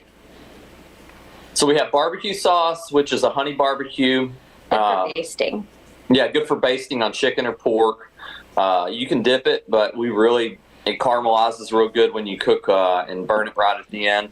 Gives that crisp flavor. We have pizza sauce, and then pickles. So we've got dill pickles, and then we have three levels of heat on our sweet pickles, which are bread and butter. We have a mild, medium, and hot, and that's sweet Jenny. We have the Jake, which is our medium, and then we have Strut and Tom, which is our hot. So they're a turkey theme. So I like to turkey and deer hunt. So those were we went with that. So I thought we might get a new clientele, and it's been pretty popular in the area. And people who enjoy hunting or the outdoors, or they are a wife and trying to find something for their husband at Christmas, it's always a good hit. They're like, "Oh, I know Uncle Tom. He likes to hunt, so this would be perfect." So it actually worked out. So are you guys like at capacity for, are you selling as much as you can produce? Are you guys looking to expand? What's going on here?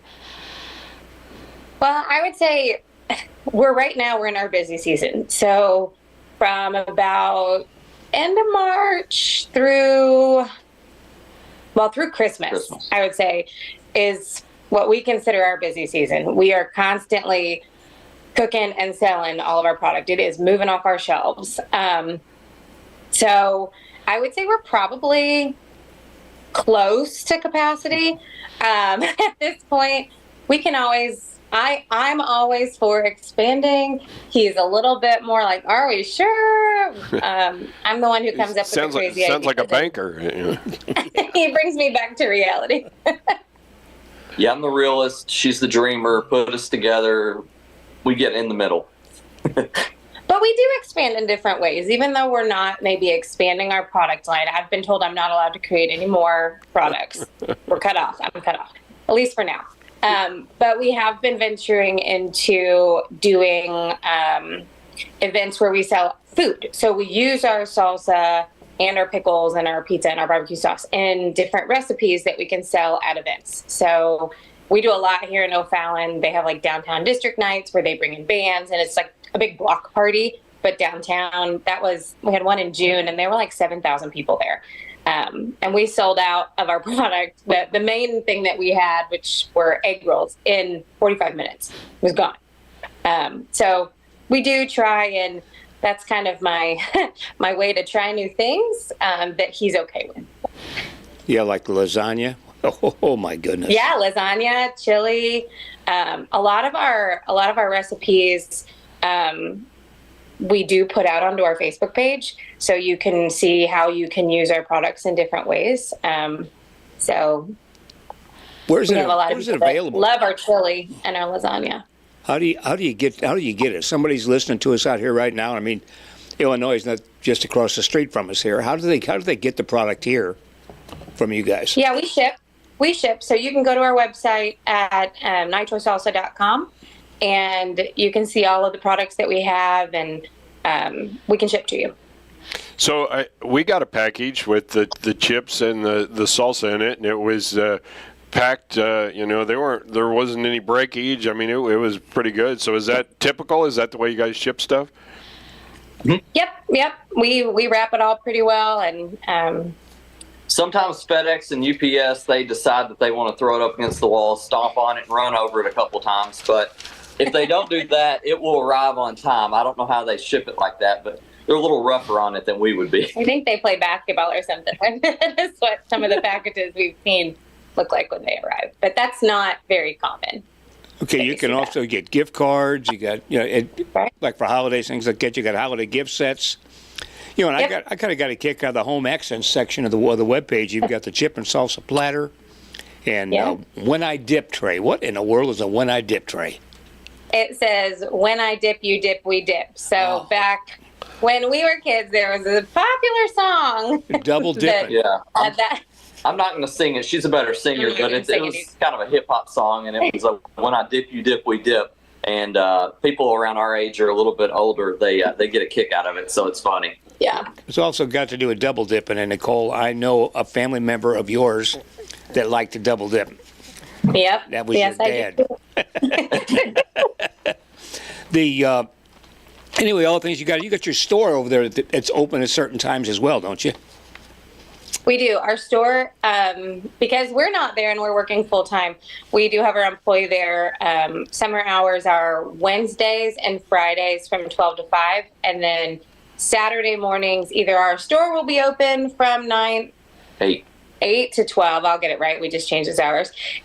Or if our store's not open, you can visit us right across the railroad tracks at the Pine Street Market. And that's in O'Fallon, right? That's right. Okay. So you sent us the mild version. I like stuff a little bit hotter. Mike seemed to be okay with the mild. I'm a wuss. but the taste was really great. I'd be interested in trying the little hotter. I don't know that I want to go ghost pepper, but I'd like that maybe some hotter. So I'm interested. I think I'll get on the website later. The chips were great. I like pickles. Maybe I'll take a look at the pickles and stuff, but I think it's really good. I hope people go to your website. Why don't you guys give that again? Yep, it's www.nitrosalsa.com. You can also find us on Facebook, where our title is Nitro Salsa, so it should be pretty easy to find. And then if you can, it's at the Best Nitro Salsa is our handle, so you can find us there as well. And that's where you can also find all those recipes that we were talking about. They're out on our Facebook page. All right, Mike, you want to? Now, that's it for me. Thanks, guys. Appreciate it. All right. Thanks for having us on. Appreciate it. All right. Thank you, guys. Good luck with your business here. All right. Thank you. All right. That's Mike's niece and her husband, and we do appreciate them taking some time to be with us here this morning. All right, let's see. We've got 16 in front of 8 o'clock here at the studios of KTUI. I pressed the Bobby D button there for some reason instead of the mic. Doesn't look like me. No. But anyway. Our employee wants to know if you want anything from McDonald's. Well, yeah, but I can't eat it. Yeah, there you go. Yeah. There's your answer, Keisha. No, thank you. Anyway, so how was my... Zoom, wanting to know how my experience was. Oh, it was an experience. Yeah, it'd be better if I was eating the chips and salsa, but anyway. So yeah, Mike, how come you never mentioned that to me that they were? I have no idea. I guess I got old. I don't know. It's Rick's fault. It's Rick's fault. It's Rick's fault. Okay. I don't know if he's listening or not, but if he's listening, it's your fault. Yeah. Is that just normal that it's his fault? Yeah, absolutely. It's always been his fault. He's the baby. It's always going to be his fault. Well, I thought the baby was always the favorite. That's what my wife. He was the favorite. Oh, I was going to say still is the favorite. My wife tells me all the time that she's the favorite and she's the baby of her family. Yeah. So I've got another company to put on my list. Oh yeah, who's that? Well, Tyson Foods. The U.S.-based meat supplier that's grown to be one of the world's largest companies offered shirts to their employees for the annual Juneteenth celebration. Okay. Yeah, I'm okay with that. I don't have a problem with that. Juneteenth, whatever. Yeah. But they had literally crossed out July 4th as the nation's independence. Oh, I got a problem with that. Yeah, I got a problem with that. Somebody, I don't know, did they run that through marketing? Yeah. They didn't run it through the president of the company, I would think. I don't know. Emails obtained by the Daily Wire show that the poultry industry giant selling shirts for its annual Juneteenth celebration that said the holiday marking the day in 1865 that African Americans in Texas learned that slavery had been abolished in the United States is the nation's true Independence Day. So that's, anybody who, it was an Independence Daughters Day. of the American Revolution, I'll agree. It was an Independence Day for a specific group of people. And if they would have just sold shirts that said, sure, Juneteenth celebration, independence from slavery abolished, love it. Yeah, love it. I'm all for it. You bet, I am too. But crossing out July 4th? No. Yeah, okay, I'm out. We're forgetting about everybody else that, that's... Yeah. It's just, so they go on my list with Levi's and Nike and Coke. Coke and several other. Yeah. What was the other one? Oh, Nike. Did you say Nike? I did say Nike, yeah, but yeah. We got a long list. I should write this all down because I have to stop and think about it, I mean, when I go to the stores, I know, I'm not buying that, but... See, I don't have to buy Tyson chicken. I can buy Rich White chicken. All right. Well, let's see. The Columbia University Task Force on Campus Anti-Semitism has reported a string of disturbing incidents at the Ivy League University exposing what it characterized as the, quote, harassment of Jewish students, unquote. And anti-Semitic remarks made by professors, including one who reportedly told his class to avoid... Now, I tell people to avoid mainstream media because they're, but this one... They're biased. Yeah, well, this one said avoid the mainstream media because it's owned by Jews. You gotta be kidding me. I mean, do people even stop and think before they say No, stuff? they just print stuff. Task force members who spoke with Israeli publication Haaretz, or something like that, described a pattern of anti-Jewish bias at the Manhattan University, which has been plagued by anti-Israel protests since the October 7th Hamas massacre.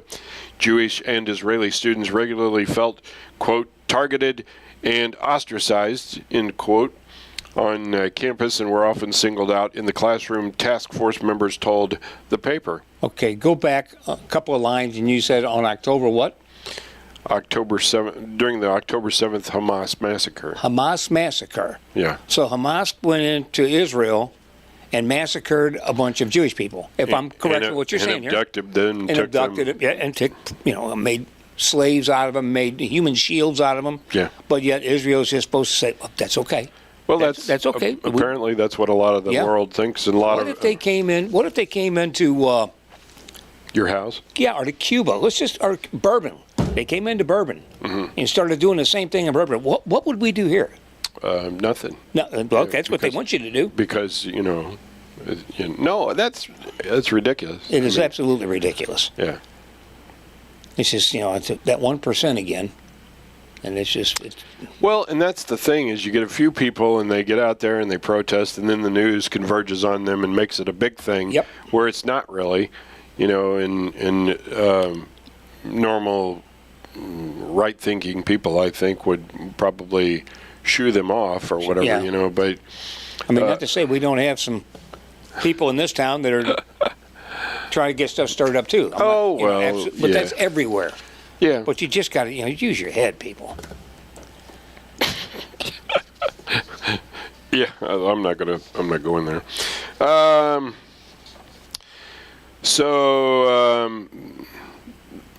Biden looking to indefinitely dismantle the $230 million Gaza pier.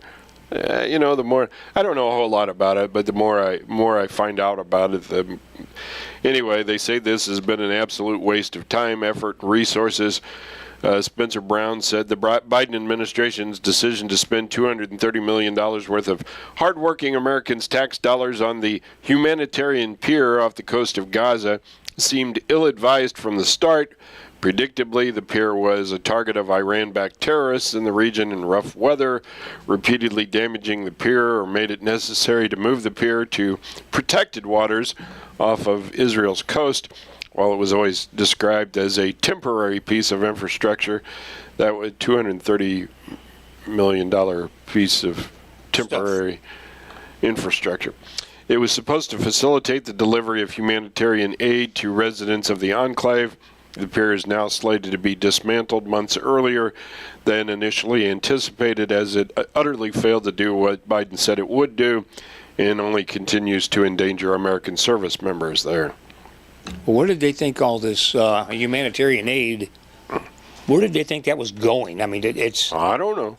I mean, it's going to Gaza. I mean, if it was going to the people, the Palestinian people, then I don't have a problem with that. But if it's going to Hamas, which is where, obviously I don't know that's where it's going, but, then that's an issue. If they're taking it. I don't have any idea. Let's see. More companies declaring bankruptcy and shutting down operations, citing inflation and high costs. Inflation in the economy remain a top issue among all voters, according to a recent Center Square Voters Voice poll. Retailers are closing nearly 3,200 stores this year, according to a recent analysis from Coresight Research. The closures are a 24% increase from 2023. U.S. drugstores and pharmacy closures led to 8 million square feet of shuttered retail space this year. The research company said it also notes that retailers are losing inventory and customers due to retail theft. Retail shrink is closely connected to organized retail crime, it notes. CBS says blame changing consumer habits as well as retailers' management struggles and bankruptcy, with the latter impacting companies including Rite Aid and Rue 21. The largest number of store closures stems from Dollar Tree's announcement earlier this year that it plans to close more than 600 Family Dollar locations in 2024, with the discount store citing the impact of inflation on its customers as well as an increase in shoplifting. Well, because they can't sell stuff for $1 anymore. Well, I know, but they, I don't know where else around here, but I know when I go through Vienna, there's a great big brand new building there that was I think it was a combination Dollar Tree and Family Dollar or something, and it hasn't been there very long, and it's closed already. Yeah. So that makes a difference. If you're trying to keep stuff at a reasonable price, inflation won't let you do it. I mean, what are you supposed to do as a business owner at that point? Yeah, I don't know. Probably should have asked a banker. Yeah. Yeah. We knew a few. So. We were talking to one about salsa. Yeah. Yeah. But that doesn't even compute, does it? No. Right. Did you see? I saw in the news this morning briefly. I think I was trying to remember what I think I was watching Channel 2, and there was some climate warriors. Oh no, I haven't seen that one. Yeah, they were spraying like orange paint on Stonehenge. Wow. That was yesterday. So anyway. Stonehenge is causing our our climate change. No, but for whatever reason, to get on the news, publicity, to get me to talk about them. Yeah, they did that. They sprayed orange paint or something on Stonehenge, and I mean, I don't know. I wonder why people. I don't know. I wonder why. What make what goes on in your head when you're like sitting there and you're like, I should spray paint Stonehenge. Yeah, that'll get us on the news. I don't know. I don't know how people come up with this stuff. I could sit here and think all day and never come up with. No. I guess since I've never been to Stonehenge, I guess I wouldn't think of that. But the two individuals from Just Stop Oil sprayed it was an orange substance on the iconic stone monument west of London that, according to the group, is a demand that the UK sign a pact to phase out fossil fuels by 2030. And people don't think these things through. Israeli Prime Minister Benjamin Netanyahu will address Congress on July 24th.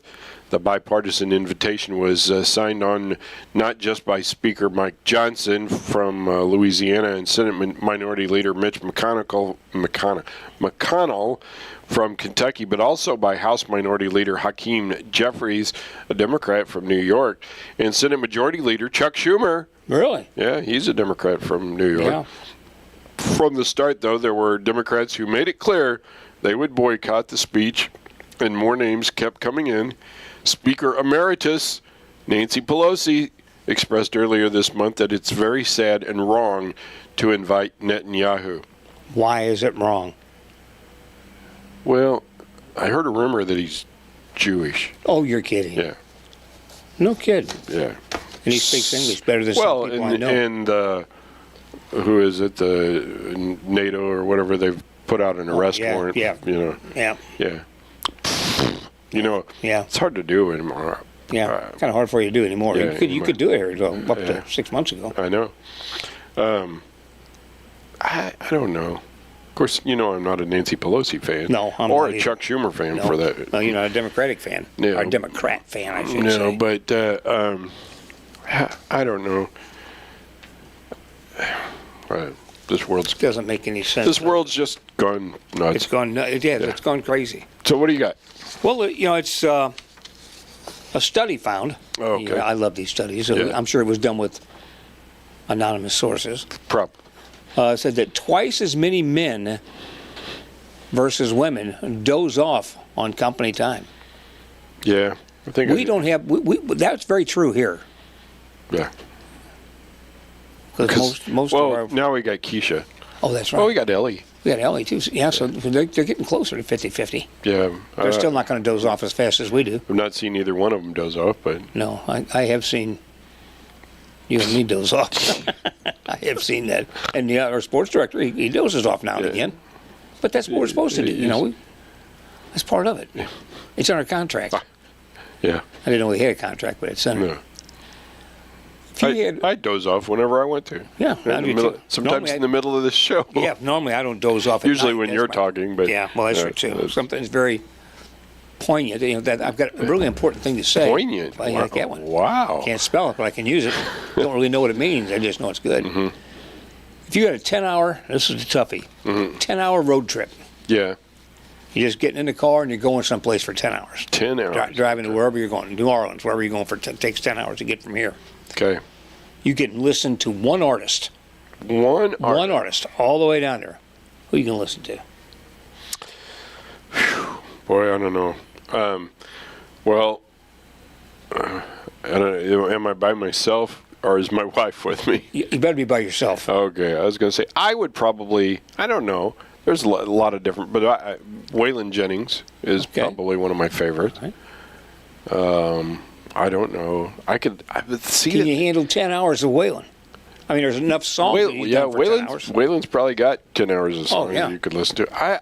I don't know. I mean, I could listen to 10 hours of classical music, but I don't know. I don't know any classical artists that have 10.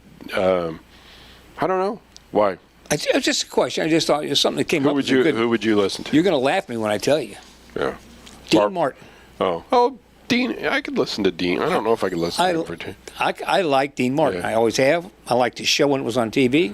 I thought you were going to say Barbara Streisand. I was going to have to toss you. No, I'm not Barbara Streisand. I'm not Cut your mic off. Streisand fan. All right. 76 degrees here at the studios of KTUI. We're broadcasting live from the Sullivan Bank studios, and it's coming up on 8 o'clock. We are AM 1560 KTUI Sullivan. Pick us up on YouTube and tune in. It's 8 o'clock. Here is the news. News this hour from townhall.com. I'm Greg Clugston in Washington. Louisiana has become the first state to require that the 10 Commandments be displayed in every public school classroom. Republican Governor Jeff Landry has signed the bill into law. The legislation drafted by Republicans calls for a poster-sized display of the 10 Commandments in easily readable font be displayed in all public classrooms, from kindergarten to state-funded universities. Opponents question the law's constitutionality, warning there could be lawsuits. Proponents say the purpose of the measure is not solely religious, but that it has historical significance. The displays must be in place in classrooms by the start of 2025. I'm Mike Hempen. Legal challenges are expected. The American Civil Liberties Union has promised a lawsuit to block that newly signed measure in Louisiana. New Mexico officials have been assessing the damage from 2 large wildfires. Governor Michelle Lujan Grisham. What we also believe to be the case, it's not confirmed, that about 500 homes are in that mix, again making this one of the most devastating fires in New Mexico's history. At least 2 people have died in those wildfires. It's the first day of summer, but much of the U.S. has been facing summer-like heat for several days now. The far-reaching heat wave continues with alerts and advisories posted in more than a dozen states, from the Great Lakes to the East Coast. Russia is bolstering ties in Asia as it faces international isolation over its military actions in Ukraine. President Vladimir Putin signed a series of deals with Vietnam's leader. Comes a day after he reached a strategic partnership with North Korea. NASDAQ futures higher. More on these stories at townhall.com. Madame Giselle senses something big coming. Is it a career change? Everything looks wet. I'm going to be a swim teacher. There's a roof. A swim teacher who also does roofing. No, the roof of your RV has a leak and it's ruining the furniture. Oh, that's okay. I'm covered by Progressive. But maybe I'm a swim teaching roofer who makes furniture. Customize your coverage with Progressive's Roof Protection Plus and be prepared for the unexpected. Progressive Casualty Insurance Company and affiliates. Roof Protection Plus available for RVs less than 6 years old. $250 deductible applies to any claim. Hi, I'm Kevin Costner. I'm proud to introduce my new theatrical epic, Horizon, an American saga. There was a promise in America that if you're strong enough, if you're tough enough, you can make what's out there yours. It was not a fair place, but people aspired to be great. I think Horizon is all about that. Horizon, an American saga. Rated R. Under 17, not admitted without parent. Only in theaters June 28. Tennessee Senator Marsha Blackburn tells the Salem Radio Network she and other Republicans have policies in place to combat what they see as weak border security policies from the Biden administration. These are people that need to be deported. I've got the CLEAR Act, which would allow local law enforcement, when they come into contact with someone in this country illegally who has committed any kind of crime, they can hold them and have ICE come pick them up and deport them. That is what we need to be doing every single day. Republicans have criticized the president's recent executive orders on immigration. This week, he announced plans to help certain immigrants who are married to U.S. citizens. And earlier in the month, Mr. Biden took action to crack down on the number of migrants who are seeking asylum at the southern border with Mexico. News and analysis at townhall.com. More countries have confirmed the deaths of their citizens during the annual Muslim pilgrimage to Mecca, known as the Hajj. Hundreds of pilgrims from Egypt and Indonesia in particular are reported to have died during this year's Hajj, which ended on Wednesday. The heat in Saudi Arabia is often intense and unavoidable for pilgrims. as the timing of the pilgrimage is now moved, according to the lunar calendar, to the middle of summer. The rituals of Hajj involve huge numbers of people moving between various locations in and around Mecca, including Mount Arafat, during the blazing heat of the day. This year, temperatures have been especially fierce. The Saudi authorities have installed various measures to try to beat the heat. That's the BBC's Sebastian Usher reporting. The Bank of England has kept its main interest rate at a 16-year high, even though inflation has fallen. More at townhall.com. You deserve extraordinary care close to home. From primary care to advanced specialties right here in Sullivan. And access to all that BJC Healthcare has to offer. We're here to provide the care you need. Missouri Baptist Sullivan Hospital and BJC Healthcare. Care that is comprehensive, coordinated, and completely about you. Learn more at MissouriBaptistSullivan.org. Missouri Net News, I'm Matt Kelly. The U.S. Conference of Mayors is opening today in Kansas City, bringing in mayors from more than 200 cities across the country. They'll be tackling topics through Sunday like gun violence, homelessness, mental health, and the opioid crisis. Hilke's Ice Company plant in central Missouri's Osage County was destroyed by fire on Wednesday. The building's declared a total loss, though the company says on social media it's still in business. Missouri could be taking its business relationship with Italy to the next level. Governor Mike Parson is back from a trade mission there where he pitched Missouri as a great partner. He says Missouri will have a lot of opportunities to bring companies here. When we're doing the things we're doing in this state with infrastructure and workforce development, that's what everybody wants to hear. When we start talking about expanding our river ports to get ag products in and out of our state, when you start talking about the bridges, the highway system, the airports, the rail system. Governor Parson boasts every trade mission he's taken overseas has brought businesses back to the Show Me State. This is Missouri Net. Do you worry about how much someone drinks? Do you feel angry or depressed most of the time? Do you feel neglected or unloved? Do you feel that if the drinker loved you, she or he would stop drinking? If you answered yes to any of these questions, you are not alone. Not everyone trapped by alcohol is an alcoholic. Families and friends are suffering too. Al-Anon and Alateen can help. Call 1-866-200-0223 or visit alanon.org/help. The United States Deputy Sheriff's Association is a national nonprofit and the largest non-governmental provider of services to law enforcement. The USDSA assists city, county, state, and federal agencies with free safety equipment donations and officer survival training, along with cash donations to families of law enforcement officers who perish in the line of duty, college scholarships for the children of law enforcement, a citizen awareness program, and more. For more information on the USDSA and how you can help, visit usdeputy.org. Whether you love them or can't stand them, surprises are a part of life. Hi, I'm Donnie Greenwald, your Sullivan Edward Jones financial advisor, and I can help get you ready for whatever life throws at you, even the welcome surprises. As your needs change, we can change what you need to do to help you end up where you want to be. And while there is never a good time to experience unexpected costs, we can work together to help make them feel a little less unexpected. Call me at 573-468-6046 or visit edwardjones.com to get started today. Edward Jones, member SIPC.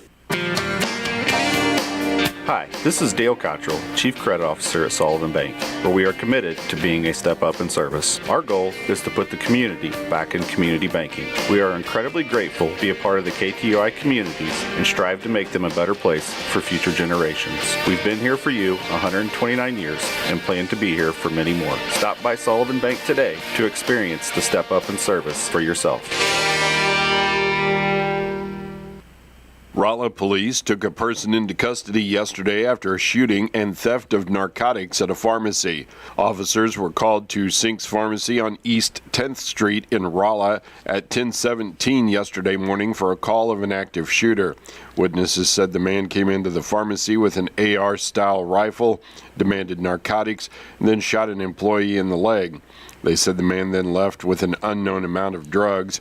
Officers heading to the scene spotted a car leaving the scene at a high rate of speed near St. James. Rolla Police Chief Sean Fagan said the suspect turned around, striking a sheriff's vehicle and a police car before heading westbound back toward Rolla. Chief Fagan said he authorized a pit maneuver to drive the vehicle off the road, and the suspect was taken into custody with neither the officer nor the suspect injured. 41-year-old Justin M. Wansowitz of Rolla was then arrested without incident. He was charged with first-degree assault, first-degree robbery, and armed criminal action. He was taken to the Phelps County Jail pending formal charges. The 52-year-old victim had serious but not life-threatening injuries. Ambulance crews took them to Phelps Health in Rolla for treatment. Rolla police asking that anyone with information about the robbery call Detective Joey Lohman of the Rolla Police Department at 573-308-1213, the Rolla Police Department's confidential tip line at 573-364-0111, or email tips@rollacity.org. The Missouri Division of Fire Safety said that the fire that destroyed an ice company in Freeburg yesterday was accidental. Fire crews were called to the scene at 12:37 a.m. yesterday after workers discovered the fire while loading ice on a truck. The Freeburg Community Fire Association got to the scene to find flames and black smoke coming from the south side of the building. Other fire departments from Westphalia, Osage, Lynn, Meta, Argyle, Vichy, and Vienna all responded to the blaze. The Freeburg, Westphalia, and Quaker water reserves were all depleted to fight the fire. The owners at Hilke report that due to help from other ice companies from as far away as Texas, they will be able to meet the demand for ice. They called for a Division of Fire Safety investigation at 6 o'clock yesterday morning. After examining the scene and talking to people at the scene, they concluded the fire was accidental. A press release from the division stated that surveillance video showed the fire originating at one of the machines. No one was hurt in the fire. The Missouri State Highway Patrol reported an accident on I-44 in Phelps County at 6:33 yesterday afternoon in the westbound lanes near the 189.4-mile marker. 47-year-old Jim J. Nelson of Blue Springs was driving a 2022 Ram 1500, went off the right side of the roadway, overcorrected, struck a concrete barrier, and overturned. Nelson had moderate injuries. He was transported by Phelps Health EMS to Phelps Health in Rolla. The Highway Patrol made an arrest at 11:46 p.m. last night in Franklin County. 41-year-old Bruce E. Sieve of Villa Ridge arrested on a patrol charge of driving while intoxicated. He was taken to the Washington Police Department and then released. At 9:58 last night in Franklin County, 54-year-old Adam F. Townsend of Leesburg arrested on Crawford County failure to appear for failure to register a vehicle. He was taken to the Franklin County Adult Detention Facility and was bondable. There was an arrest at 1:40 p.m. yesterday in Franklin County. 34-year-old Molly M. Sample of Pacific arrested on a patrol charge of possession of a controlled substance, 1 gram of methamphetamine. She was taken to the Franklin County Adult Detention Facility and then released. And motorists who use Route K over Brush Creek in Franklin County should use alternate routes starting on Monday during the daytime weekly closures. Crews will close Route K over Brush Creek by Haynes Memorial Drive from 7 a.m. until 3:30 p.m. Monday through Friday. Work will start again on Monday, July 1st, and expected to be completed by Wednesday, July 3rd. Geologists will be conducting soil and rock evaluation for potential future projects in the area. Local traffic will be able to travel through the closure near Chapel Hill Road and Spanish Claims Road. Electronic message boards are displayed near the area for further details. And if you use Route CC at Little Creek in Franklin County, you may want to seek alternate routes starting on Monday at 7 a.m. as crews prepare to replace a box culvert. Huff Road in Franklin County will be closed starting on Monday for a bridge project. That closure located over Pierce Creek tributary about 2 miles east of the Highway 47 and Huff Road intersection, just west of the Huff Loop. The closure will likely last 2 months. And if you're planning to go to the St. Louis area this weekend, you need to know that part of I-270 will be closed for road work. MoDOT says crews will shut down multiple southbound lanes between Ladue Road and I-64 starting Friday night. A third lane will be closed overnight Saturday. Then all lanes will open again on Monday morning. And Friday will be the last mobile market for the Merrimack Community Mission at Grace United Methodist Church. St. Louis Area Food Banks is launching a new program called FARM, or Food Access and Resource Market. Locations that will be participating will be Compass in Union and the Cuba Pantry in Cuba. The main gates at the Merrimack Community Fair open at 4 o'clock this afternoon. From 5 till 11 tonight, the carnival rides and concessions are open. The youth pageant is at 5:30, Kitty Tractor Pull at 6. At 6:30 p.m., the Queen's Speech, Talent, and Evening Gown, and then the coronation. Antique Garden Tractor Pull starts at 7. The fairgrounds close at 11 o'clock tonight. That is a look at your local news. On a Thursday, I'm Sam Scott. New Testament Baptist Church in Sullivan is starting a new addiction recovery ministry called Life Issues. It's a biblical approach to the 12 steps, bringing scriptural principles into personal focus and making them come alive for transformational living. Whether you struggle with addictions, food, depression, anxiety, or relationships, you'll be encouraged to see how others have found a new way of life with hope for the future through this program. Life Issues will meet weekly on Thursdays at 6:30 p.m. at New Testament Baptist Church. You're not alone. To find out more, contact New Testament Baptist Church at 573-468-3334. Feel the sizzling heat of summer savings at Seidenstricker Nobe Partners. Rev up your summer on a John Deere compact tractor with 0% financing for 84 months with zero down. Or get 0% financing for 60 months with additional savings. It's time to elevate your equipment game. Don't let this sizzling hot deal slip away. Seidenstricker Nobe, your partner for the land. Offer valid through 7/26/2024. Some restrictions apply. See dealer for details. Funeral notices are brought to you by the Eaton Funeral Homes of Sullivan and Bourbon. The symbol of the Eaton name reflects consideration and competence. Also quiet, unobtrusive friendliness and service without restraint. There is never a reason to settle for less than an Eaton service, particularly because it costs no more and very often less than appearances may lead you to believe. For help in the greatest time of need, call the Eaton Funeral Homes in Sullivan or Bourbon. 468-4147, a family tradition in service since 1948. In recent funeral notices, Linda A. Cash Rice of Sullivan passed away Sunday, June 16th in Herculaneum at the age of 78. Survived by 2 children, Tammy Cash and husband Donald Warren of Cuba, and William Cash III and wife Sharon of Littleton, Colorado. 2 stepsons, Robert Rice and wife Rebecca of O'Fallon, and Michael Rice and wife Stacia of Las Vegas, Nevada. Her brothers, Gregory Pasha and wife Mary of Lubbock, Texas, and Douglas Pasha of Delta, Utah. A sister, Pat Robart, and husband Charles of Festus, 7 step-grandchildren, nieces, nephews, other relatives, many friends. Funeral services will be held Friday at 11 a.m. at the Eaton Funeral Home in Sullivan. Interment will follow at the St. Joachim Cemetery in Old Mines. Visitation will be Friday from 9 to 11 a.m. at the Eaton Funeral Home in Sullivan.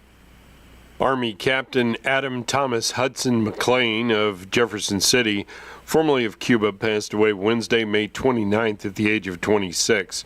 Survived by his mother, Monica McLean Koch, and husband Stephen of Cuba, his twin brother, Matthew Hudson Lorraine of Jefferson City, siblings Zachary Hudson and significant other Corinne DeGuenia, and Bailey Godat, both of Cuba. Maternal grandparents Jerry and Janet McLean of Cuba, stepfather Fran Godat of Cuba, step-grandmother Joyce Godat of Cuba, aunts and uncles David and Tammy McLean of Steelville, April and Clayton Tebow of Chesterfield, Vicky Shymack and friend Harold Halbert, Peggy and Kevin Martin and Mike Hudson, all of Cuba, and Sandy and husband Rex Capon of Joplin. A dear special friend of the family, Uncle Don Meyer of Cuba, and a special friend of his father, Mary Adams of Cuba, cousins, extended family, many friends. Visitation will be Saturday from 5 until 7 p.m. at the Hudson Funeral Home in Cuba. A celebration of life will immediately follow at 7 p.m. Lois Marie Hughes of St. James passed away Wednesday, June 12th at the age of 62. Survived by her husband, Terry Franklin Hughes, parents-in-law, George and Rosemary Hughes of Rolla, Her children, Randy and fiancé Keegan Hughes, and Casey and husband Caleb Light, both of St. James. A brother, James, and wife Julie Small of Rolla, a sister, Charlotte Laramie of Florida, 3 grandchildren, nieces, nephews, cousins, other relatives, and many friends. The family has chosen cremation as her final disposition and had a private graveside interment at the Hughes Cemetery in St. James. All arrangements were under the direction of the Hudson Funeral Home of Cuba. Diane Elizabeth Dillon of Bourbon passed away Monday, June 17th at the age of 66. She is survived by her husband, Gary, a daughter, Rebecca Hutchison, and husband, Greg of Leesburg, 3 brothers, Philip King and wife, Leslie, Dan King and wife, Sheila, all of Bourbon, and Matt King and wife, Sherry of Leslie. Her mother-in-law, Shirley Dillon of Bourbon, a special uncle and aunt, Ron and Karen Atwell of Mount Dora, Florida, 2 grandchildren, numerous nieces, nephews, other relatives, many friends. Services will be held Monday at 2 p.m. at the Eaton Funeral Home in Sullivan. Cremation will follow the service. Visitation will be from noon until 2 p.m. Monday prior to the service at the Eaton Funeral Home. Memorial contributions may be given in Diane's memory to BJC Hospice. Funeral notices are brought to you by the Eaton Funeral Homes of Sullivan and Bourbon. Finding quality dental care that accepts Medicaid can be a challenge. Look no further than Compass Health Network. Our board-certified dentists are here to make sure that you get the care you need and the respect that you deserve. Whether you need fillings, a general checkup, or major dental work, Compass Health Network is here to help. Call 844-853-8937 to schedule an appointment with a dentist near you, or visit compasshealthnetwork.org for more information. Looking at sports on this Thursday from the Sullivan Bank studios of KTUI Radio, this is Bobby D. Cardinals had a tough finish to their series in Miami yesterday, losing 2 of 3 to the Marlins. Here's John Rooney and Ricky Horton with the Cardinals recap. With Ricky Horton, I'm John Rooney, and yesterday in Miami, the Cardinals, they had to start out behind the 8 ball as their starting pitcher, Kyle Gibson, was scratched with a sore back. Matthew Liberatore gave up back-to-back home runs to lead off the game, but he settled in to have a nice opening situation. He was a reliever because Gibson was on the original lineup card, but the bullpen in the end gave in the 9th, and the Marlins won 4-3. There were not many innings left in the Cardinals bullpen with Gibson not being able to start. Kyle Leahy pitched very well. Fernandez got the loss, kind of a tough luck bottom of the 9th inning. Gorman homered for the Cardinals, but again, a 1-run game that the Cardinals dropped. The Cardinals were 1 for 10 with runners in scoring position. It has been a story all year. The Cardinals play at Rickwood tonight in Birmingham, Alabama. It's Andre Palante against Keaton Wynn. The Cardinals and the Giants on the air at 5:20. 6:05, Ricky will have the lineups. I'll bring you the first pitch around 6:15.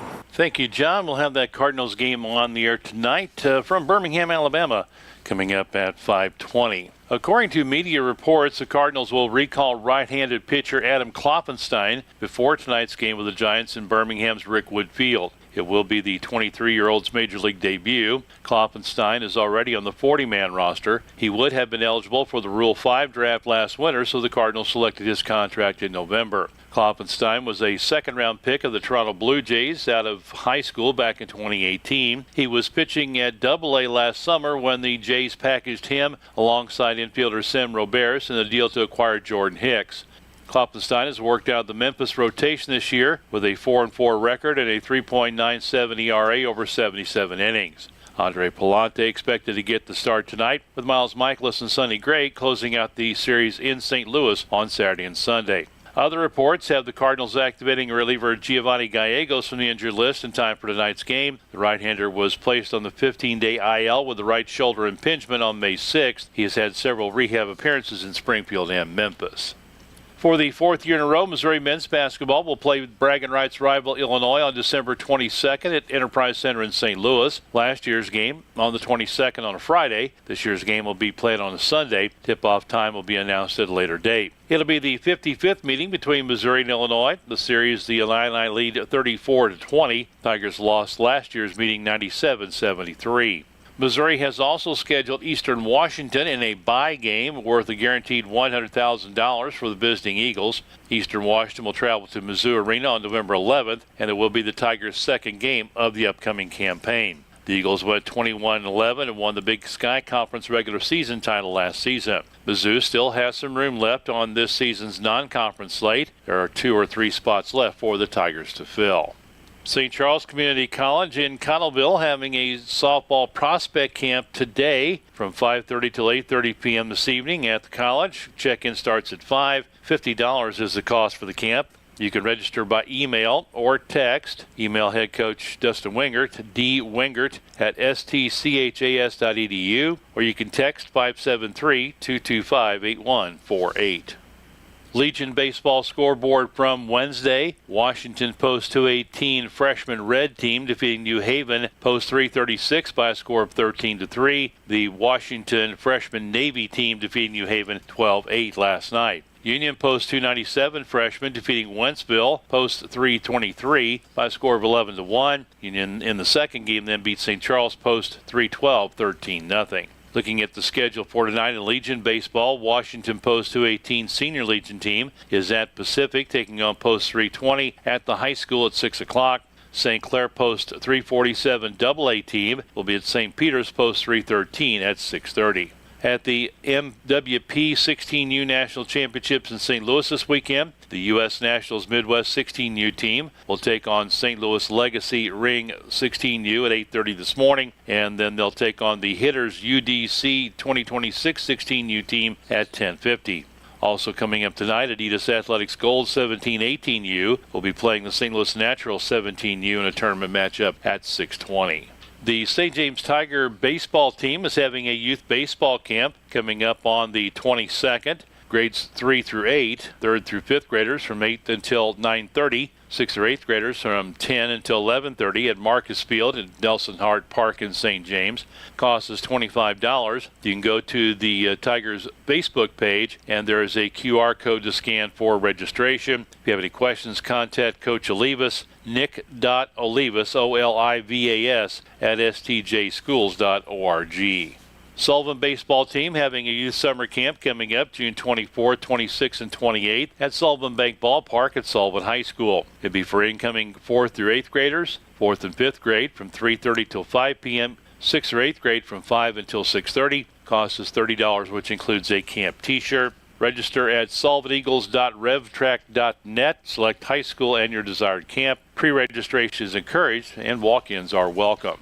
Reminder that athletic and activities registration at Sullivan High School for the upcoming school year will be opening up on July 1st. All students participating in high school athletics, marching band, choir, scholar bowl, speech and debate, or theater must be registered online by August the 5th. Former Sullivan Lady Eagle Mallory Shetley, an All-American at Columbia College, is having some girls basketball skills training sessions. Next one will start on Monday the 24th, runs through July the 31st, excluding the first week of July. It is open to any girl from 5th through 12th grade. 5th through 7th grade meets from 5:30 till 6:30 on Mondays and Wednesdays. 8th through 12th graders, 6:30 to 7:30. Cost is $175 for the 5-week session. Limited spots are available. Clinic is being held in the Sullivan High School Annex Gym. Contact Mallory to sign up, or if you have any questions, phone number is 573-259-1181, or email shetleymallory@gmail.com. St. Clair Cross Country team having a cross country summer camp for 7th and 8th graders only. It'll be held at the St. Clair Junior High track June 24th through 27th. It is free. It'll run from 3:15 till 5:15 p.m. each day. Contact Coach Storts, RSTORTS, at stcmo.org, or Coach Bankert, CBENKERT, at stcmo.org if you're interested or would like more information. Sports on the air. Cardinals have that special game with the San Francisco Giants in Birmingham, Alabama at Rickwood Field. 5:20 pregame, 6:15 first pitch tonight on 102.1 KTUI FM. That's your look at sports on this Thursday from the Sullivan Bank Studios of KTUI Radio. Have a great day, everybody. This is Bobby D. For the last couple years, my company, Level 9 Heating and Cooling, has been telling you that when it comes to your HVAC system, you've got a guy. I want you to know that in this area, I'm that guy. My name is Ben Pence, and I'm the Level 9 sales manager. Level 9 is committed to making sure your heating and cooling system runs at peak efficiency, both to save you money on your monthly bills and to extend the life of your system. I also want to let you know that we now offer plumbing services with a master plumber and a journeyman plumber licensed in St. Louis County, and the surrounding areas. I'm also excited to offer the preventive maintenance program for just $25 a month. We come and check your plumbing each year and your HVAC system in the spring and the fall. Preventative maintenance members also get discounts on parts and services. Level 9 Heating and Cooling is a proud premier Lennox dealer, but we service all brands. You can contact me at 636-239-3581. Remember that when it comes to heating, cooling, and now plumbing, I'm your guy. All right, we're coming up on 8:30 here at the studios of KTUI. I'm Sam Scott. Glad to have you along. Looks like we've got 76 degrees here at the studios of KTUI. The Sheriff of Franklin County is with me this morning, Sheriff Steve Pelton. Good morning, sir. How are you? Doing fine. Good morning to you. Good morning to the listeners out there. It's always a great opportunity to be on and converse with the people out there. So first day of summer, people are, I guess people have already been going on vacations and things like that, but, people get out and on the move, and the Sheriff's Department always out there. I see them quite frequently, sometimes just sitting on the side of the road, keeping people from going too fast, I guess. Yeah, we always try and make our presence be known. I'm kind of glad you brought that up. It is vacation time. We just want to get a friendly reminder out there. Don't make your home and your property vulnerable when you're leaving. Don't be posting on social media when you go on vacation.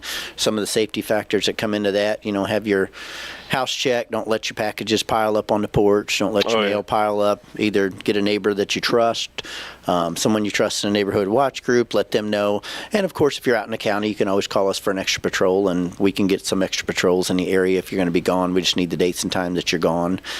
Some people do that. We check. But the best thing to do is have a family member checking in on that place, and that'll ruin a vacation. You come back with your front door kicked open. I don't know how many calls the Sheriff's Department gets about like porch pirates and stuff like that, but I saw a thing the other day that a guy walked up and took a package off a porch while the delivery driver was still standing there. Oh, my goodness. They're pretty bold. Yes. Yeah. This time of year, not so much when it gets closer towards Christmas time. Mm-hmm. And some of the holidays, we end up with quite a bit of packages. I know we made a case last fall, and the person was just following the truck. They was following a delivery truck, and on the particular road they was on out in the county, the individual made 3 stops, and each of them had cameras, which is just phenomenal now to have cameras. And they we was able to capture the suspects in that. But yeah, that's what he did. He followed the truck, and after they pulled out on delivery, they went in and snatched the package, and then caught up to him on the next spot and did the same thing 3 times. Is there a place, probably out in the county, but in the cities, is there any place that you can hold up that doesn't have cameras anymore? No. Cameras become so relatively cheap, and most of them will download to the cloud, so you got instant access on your phone. I know we got camera systems at our house and have for many years, and it's just cheap insurance. You can know who's coming, who's going, and my biggest thing is we have free-range chickens at the house, so my cameras are going off all day long with them chickens. Notifying you that the chicken's moving from one side of the yard to the other. That's what they do. They walk back and forth all day long. So are the cameras, back in the old days when they first started putting cameras out there, they were grainy. It was hard to tell, but now they're pretty sharp, and even you can pick up at night pretty well. Yeah, we on some of the video footage that we see related to a crime, a theft or something, a lot of the camera systems, you can make out the license plates when they come in. So, when you look at technology, how it evolves, just look at the cell phones people are carrying. They're phenomenal cameras on that. And what's one of the things, talking about cameras, but photographs, one of the things we talk to our neighborhood watch groups, which currently we got 14. We just started a new one, so we're very excited about that because we're stronger together and many more eyes and ears out there. We tell people all the time, you got your camera, don't put yourself in harm's way, but you see something suspicious, even if you don't think it's anything, at least snap a picture of it so you got the description of the car and a license plate, and then if something comes up in the next couple of days, then they can contact us. But it seems to be working really well.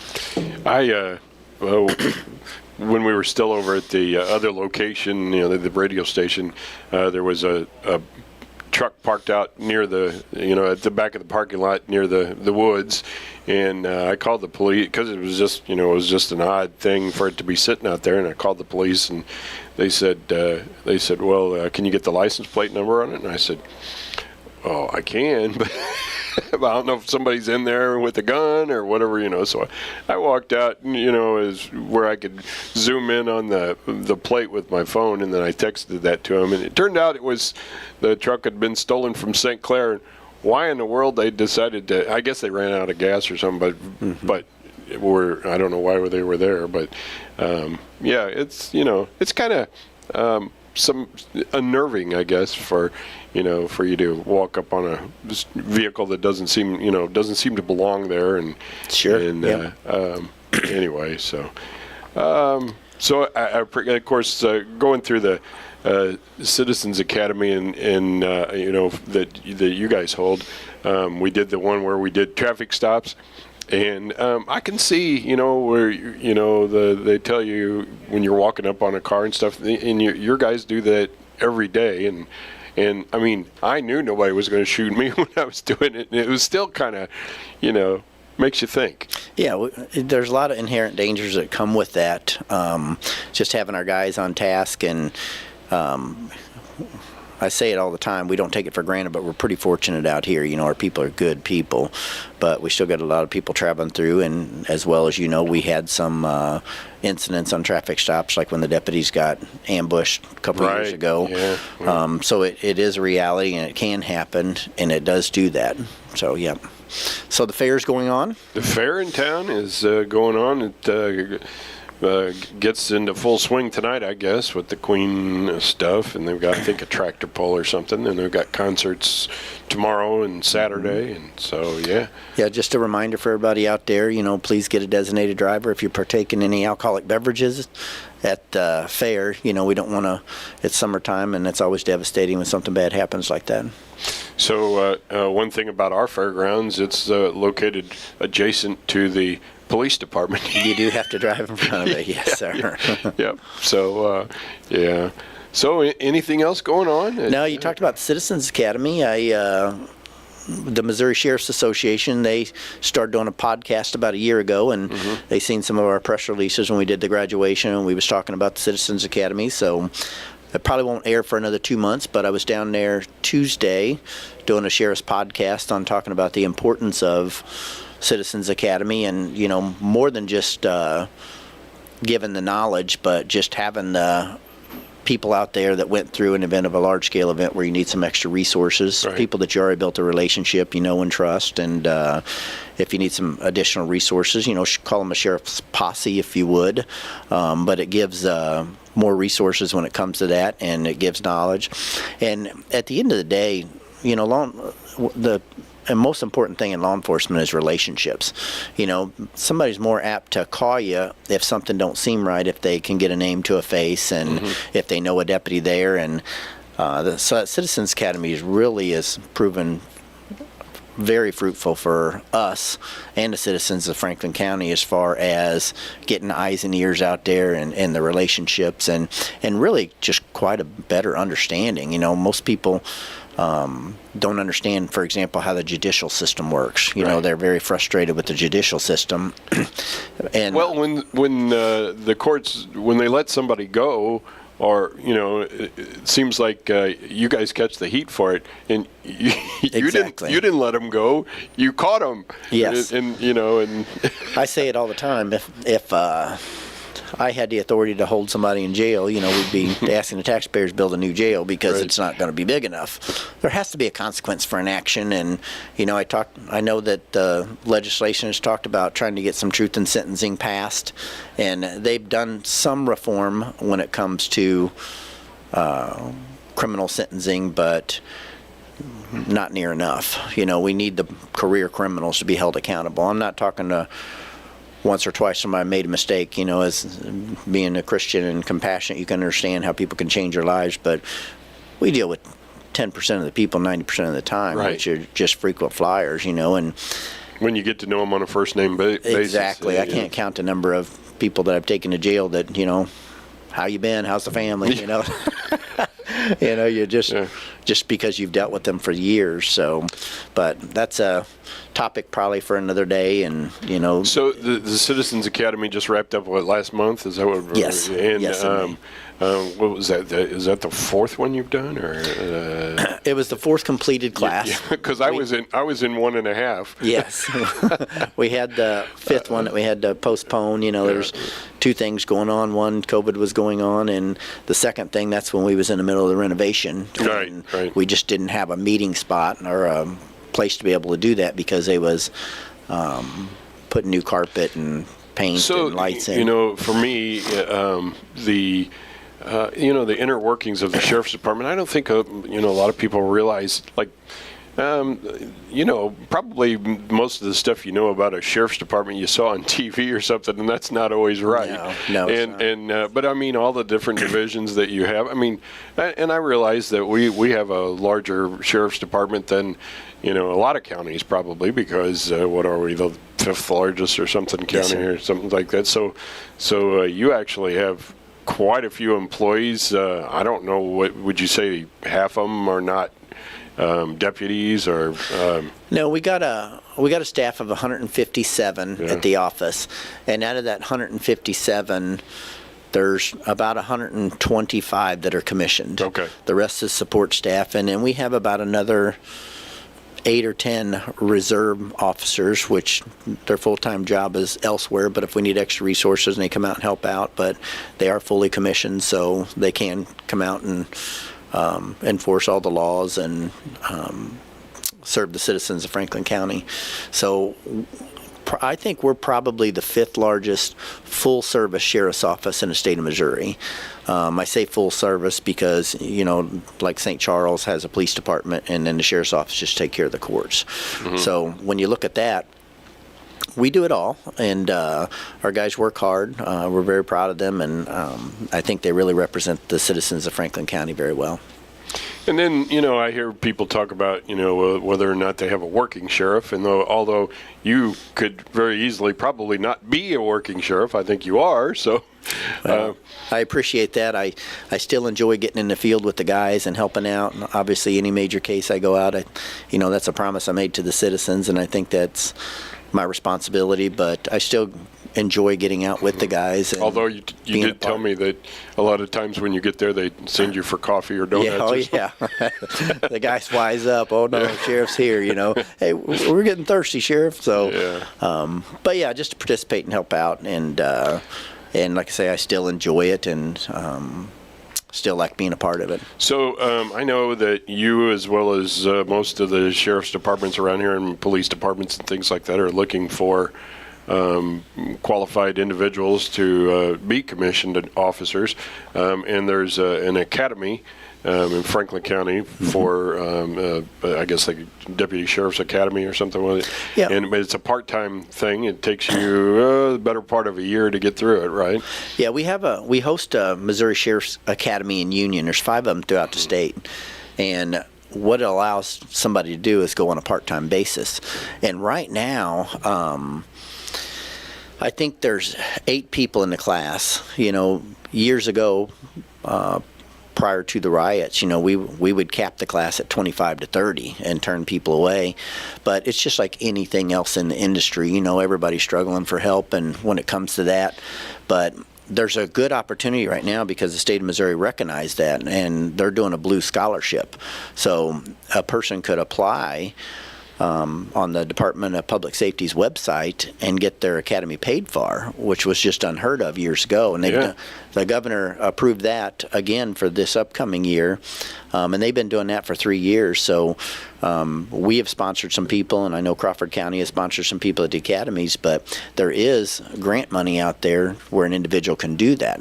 And the advantage of going part-time is most people still have to work for an income coming in, so they're allowed to go in the evenings. It's Tuesday and Thursday, most Saturdays, and a few Sundays, and it takes about 8.5, 9 months to complete the academy, and then they're ready to hit the ground running as fully commissioned. So if somebody's thinking about a career in law enforcement, which is really a noble profession, and there's a lot of people out there with servant hearts, it's been good to me.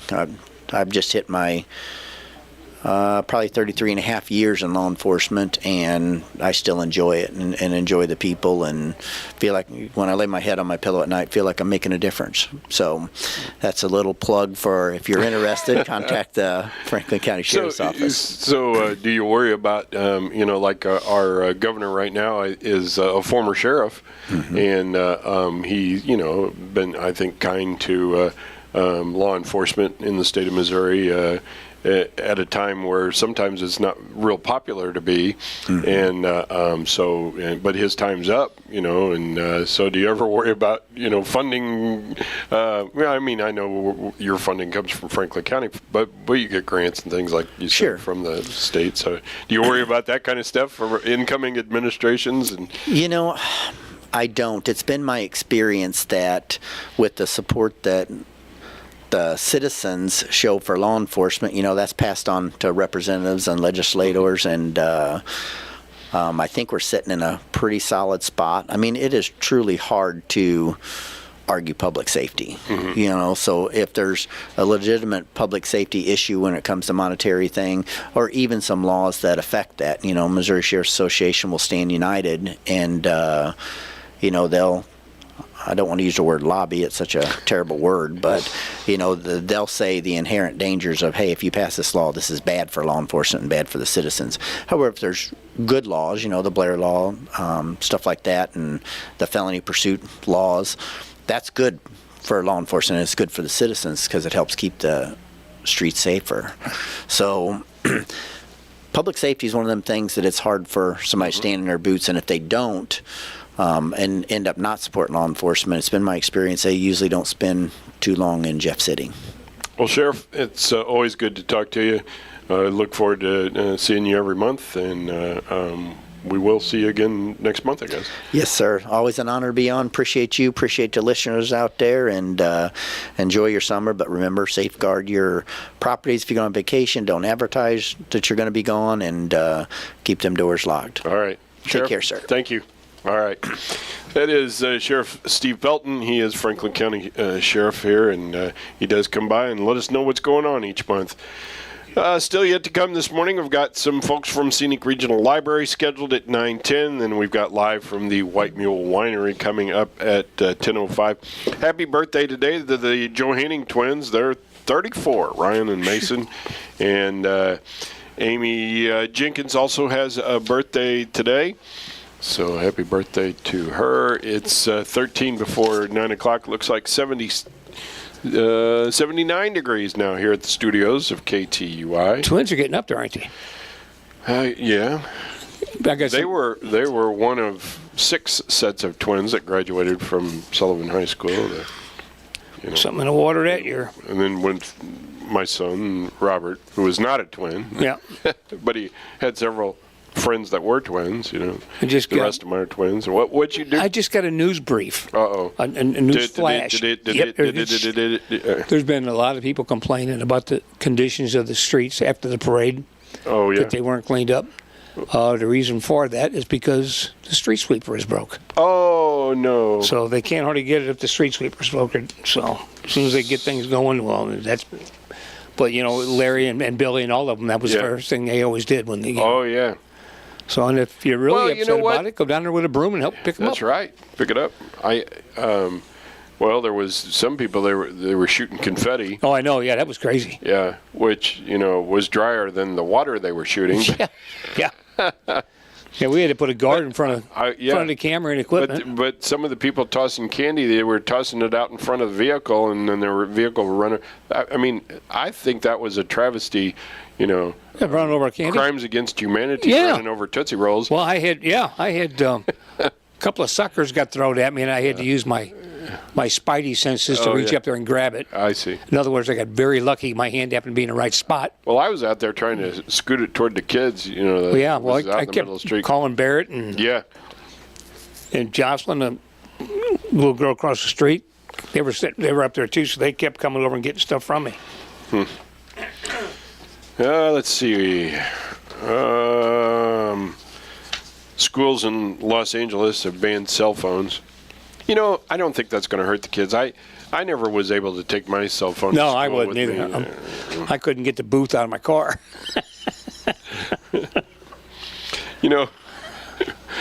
So the high school had a payphone, and somewhere along the line, somebody figured out that you could yell into the receiver.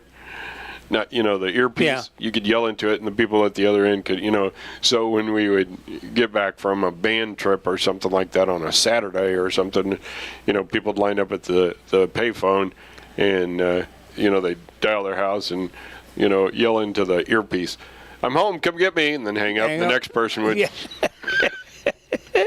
And no wonder the phone companies did away with phones. I guess, I don't know. I don't know.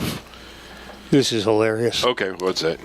It's a robbery that's more like a comedy. Uh-oh. A robbery in Brazil looked less like a heist and more like a comedy. The gang tried to rob a shop but panicked when one of the gunmen or one of the gang dropped the gun and it went off. The other gang members crashed and fell off their motorcycles when they looked back to see what was happening. You need to find a different business. My bad. Yeah, got to find a different business. That was not working for you. So a growing number of consumers disputing credit card charges, whether they're justified or not. Oh, yeah. According to the Wall Street Journal. I had to dispute one. I did too. Somebody bought it was an app or something like that. I had to look it up. My credit card, well, it wasn't even my statement. It was my online thing. I looked and I said, "What's this charge?" It was about $153 or something. It was I don't even know if it was a gaming app. I can't remember, but I had to look it up and see what it was. I was like, I didn't download that. So I disputed it, and it took, I don't know, I think they had it resolved within like 5 days or something. Really? Yeah, and credited the money back to my account. I got in trouble with the one I got. Oh, yeah? Yeah, I had 2 showed up on my credit card. I had 2 nights stay at a hotel. Oh? In Singapore. Oh, wow. Yeah. Never been there. Do you have a passport? No, I don't even have a passport, so I couldn't get there unless I hopped on a freighter, you know. So. Let's see. Every morning when I'm looking for news and stuff like that, I see there's one of those things that said, I don't know, Somali pirates attack a freighter ship, but they didn't realize the captain and the crew were prepared for them or something like that. And I'm always tempted to click on it, but I know it's just clickbait. Sure. But I was wondering what the story was, or if there really was a story. There probably was. Disputes totaled an estimated $3 billion with a B last year, according to Datos Insights, which I've never heard of before, but as cardholders made use of a federal law to claim billing errors, unrecognized charges, or defective merchandise, disputing legitimate charges, which credit card companies call friendly fraud. It can be costly for merchants. Many customers dispute the charge first instead of contacting the merchant, a step called the nuclear option. A consumer rights group said the increase in friendly fraud has turned into a bigger issue for some than fraud committed using stolen payment credentials. Many credit card disputes arise from merchants charging no-show and late fees. The deal with mine was, I guess they used my credit card numbers or something to purchase this app. Mm-hmm. So an app is really, it's like not something you can touch or feel. No. Anyway, one of the things that they ask because you can't call and I had to do it through the app. Had to, and You so had to download the app to no. dispute the I app? had the app. That's how I found out that the charge was on. I thought maybe you were just you had to download the app to dispute the app. Something else is a month ago. I stayed at I think it was the Hyatt in St. Louis. Right. And they put a $75 hold. Yes. And it's still showing up on here. Tomorrow will be 1 month. It doesn't take it out. It just sits there. It's a hold. Yep. I can't use the money. Right. But it's still there supposedly. Right. But tomorrow will be 1 month. Yeah, that's too long. Yeah. I've never known when to last that long. Well, if it goes on longer than tomorrow, then I'm going to say something about it. But anyway, that same app, it said upload proof that you didn't make this purchase. I was like, how in the world do you upload proof? I don't know. That's a good question. I didn't get the app, so anyway, I just put it on there. I have no proof except that I didn't get this. Yeah. I didn't get this app. Anyway, like I say, they were good. Like, I don't know, within the day or something, they sent me that they had received my request and it was under advisement or they were investigating or whatever. And then I don't know, within 5 days or something like that, they put the money back in my account. So mine was they said that I got the letter that if it comes up that you're lying about this, the fraud, you'll be charged with fraud and all this kind of stuff. We'll ship you off to Cuba.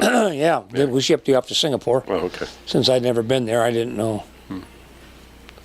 But that was many years ago. It was $279 a night, so they must have stayed there at a real nice place. $279. Yeah. Of course, that's just a medium. Yeah, hotel. right now, that's no big fancy place. I don't know. Let's see. The ex-owner. Yes. Elon Musk. Elon, yes. He attempted to make nice with advertisers after directing an expletive at marketing professionals from the stage at the summit last year. In front of an audience at the Cannes Lions Festival this week, Musk said his previous comment was about free speech, and he understood their desire to, quote, appear next to content that they find compatible with their brands. At the time, major advertisers were fleeing X after Musk had expressed support for an anti-Semitic post.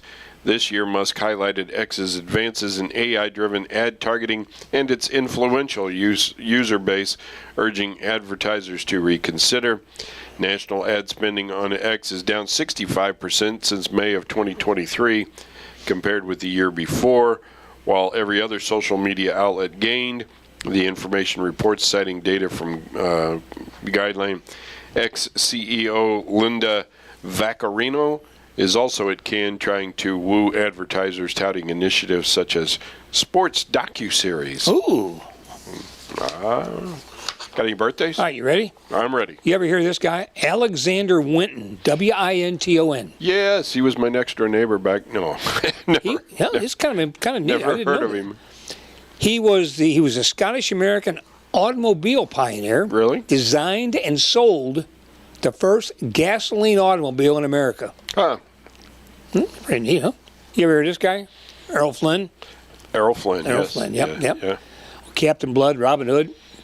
Heartthrob back in the day, kind of like we are now. Yes, absolutely. of course. Yeah. Chet Atkins. I've heard of him. Me and my guitar, American guitarist. Yeah. Yeah, he was born in 24, and then this guy, certified guitar player. Yes, he was. I'll just mention this guy, and you can tell me his name. He is the most decorated soldier in American history. That'd have to be Audie Murphy. Audie Murphy's birthday would be today. Born in 1925, 33 medals in World War II. Wow. Martin Landau, funny guy, liked him a lot. He was, I don't know, he was on Mission Impossible. Mission Impossible. Yeah, but he did some funny stories, stuff too. Yeah, but he was kind of their disguise expert. Yeah, he did all the. But he was also on Space 1999. Yep, he was. With his wife, Barbara Bain. Yep. Well, you're right on top of things. Well, I used to like, I liked Mission Impossible, but then I liked, Barbara Bain was on Mission Impossible too. Yeah. How about Terry Funk? Wrestler. Pro wrestler. Yep. Wrestler, yeah. How about Morna Murray? Morna Murray. Anne Murray. Anne Murray. The yeah. snowbird. Snowbird. Yep, from Canada, born in Nova Scotia. Yeah. And then we got a few more here. All right. James Tolkien, Back to the Future. Okay. He's 93. Brian Wilson. From the Beach Boys? The Beach Boys. Okay. He's 82. Wow. What was his brother's name? I'm trying to think what his brother's name was. I can't think of it. Anyway, he's the one who died under the... Yeah. And then Bob Vila. Oh, Bobby Vila. Yeah. 78 today. Lionel Richie of Commodore fame and then off on his own. Sure. 75. John Goodman. Yeah. 72. From St. Louis boy. Yeah. Yep. I think he went to McClure High School, I think. I think he's doing commercials on the Cardinal Network. Yes, he is. Yeah. Nicole Kidman's 57. Yeah. Josh Lucas of Sweet Home, Alabama, Palm Royal, and The Beautiful Mind is 53.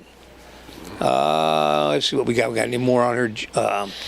Tika Sumpter, Sonic and the Hedgehog movies is 44. You got some over there? No, I have no birthdays. You have no birthdays? I've got, local birthdays. Yeah, local birthdays, what I'm talking about. The Johanning twins, yep. Brian and Mason. I saw one of them the other day. Yeah. You see. I can tell them apart. They're pretty 34 easy, today. Amy Jenkins also has a birthday today. All right, still yet to come this morning. Going to have some folks from Scenic Regional Library. They are here. I think I saw Steve Campbell. Oh, did you? And that'll be at 9:10 after the For Sale show. Then we've got live from the White Mule Winery coming up at 10:05. Broadcasting live from the Sullivan Bank Studios. We are AM 1560 KTUI Sullivan. You can pick us up on YouTube and tune in. And it is 9 o'clock, and here's the news. News this hour from townhall.com. I'm Greg Clugston in Washington. Flooding is taking place along the Texas coastline from Tropical Storm Alberto. The Texas coast from Corpus Christi to Brownsville and beyond is experiencing flooding from high tides and rain, both from Tropical Storm Alberto. Surfside Beach Mayor Greg Bisso says with the Gulf on one side and the bay on the other, there's no escaping the water. And we're just a slither of land in between it.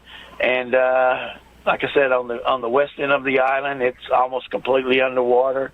And the east end is getting that way also now. He says houses are on stilts, so they're not flooding, but everything on the ground in the path of the water is, including any cars residents did not move. I'm Julie Walker. The heat is still on in much of the country. National Weather Service meteorologist Mark Chenard says tens of millions of Americans are dealing with high temperatures. Just about 11 million under excessive heat warnings, over 60 million, around 63 million under heat advisories.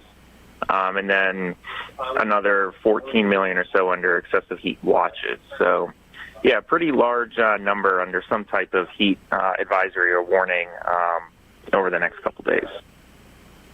A day after signing a strategic partnership with North Korea's leader, Russian President Putin signed a series of deals with his Vietnamese counterpart. Moscow is seeking to bolster ties in Asia to offset growing international isolation over its military actions in Ukraine.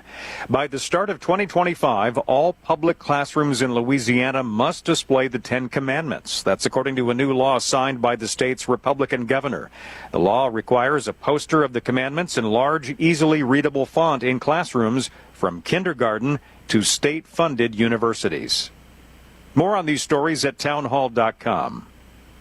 Government debt is now exploding by an unprecedented $1 trillion every 90 days. Think of that. It's a clear sign that our nation's finances are spinning out of control, and it's putting the savings of every one of you at risk. Hello, I'm Lance Wallnow, a news analyst and best-selling author and an evangelical leader. I'm deeply concerned about the impact this runaway debt is going to have on Christians like you who have worked hard to build your own nest egg for your family.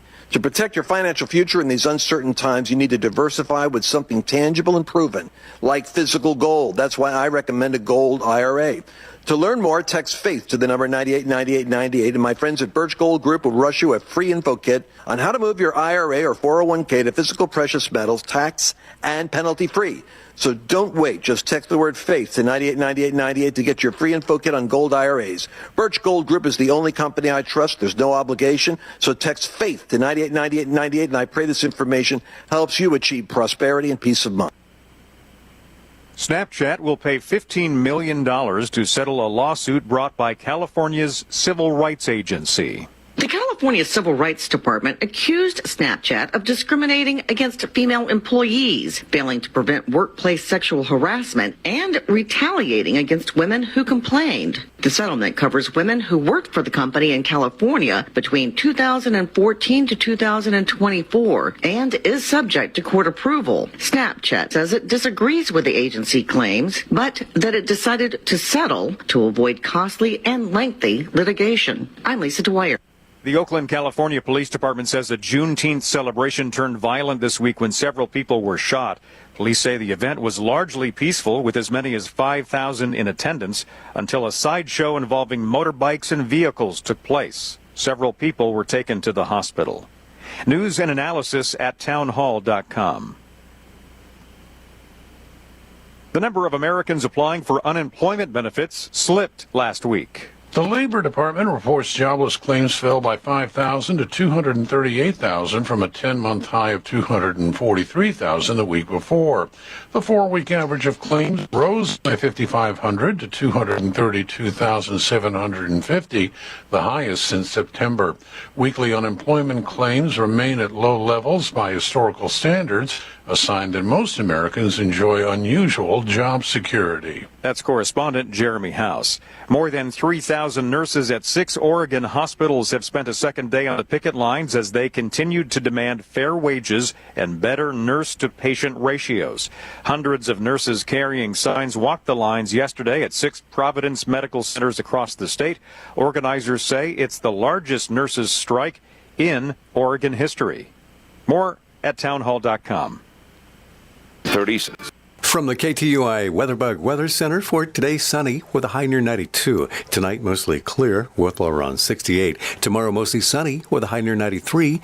Tomorrow night, mostly clear with low around 70. On Saturday, mostly sunny with a high near 94. Saturday night, a 30% chance of showers and thunderstorms after 1, partly cloudy with low around 72. And on Sunday, a 30% chance of showers and thunderstorms mainly after 1, mostly sunny with a high near 93.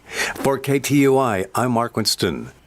Thank you, Mark. It is 80 degrees here at the studios of KTUI, 79 out at Sullivan Regional Airport. It's time for the For Sale Show. If you've got something to buy, sell, or trade, this would be a good time to give me a call, 468-5101. 468-5101. You can also send me a text message, 573-677-1001. 573-677-1001.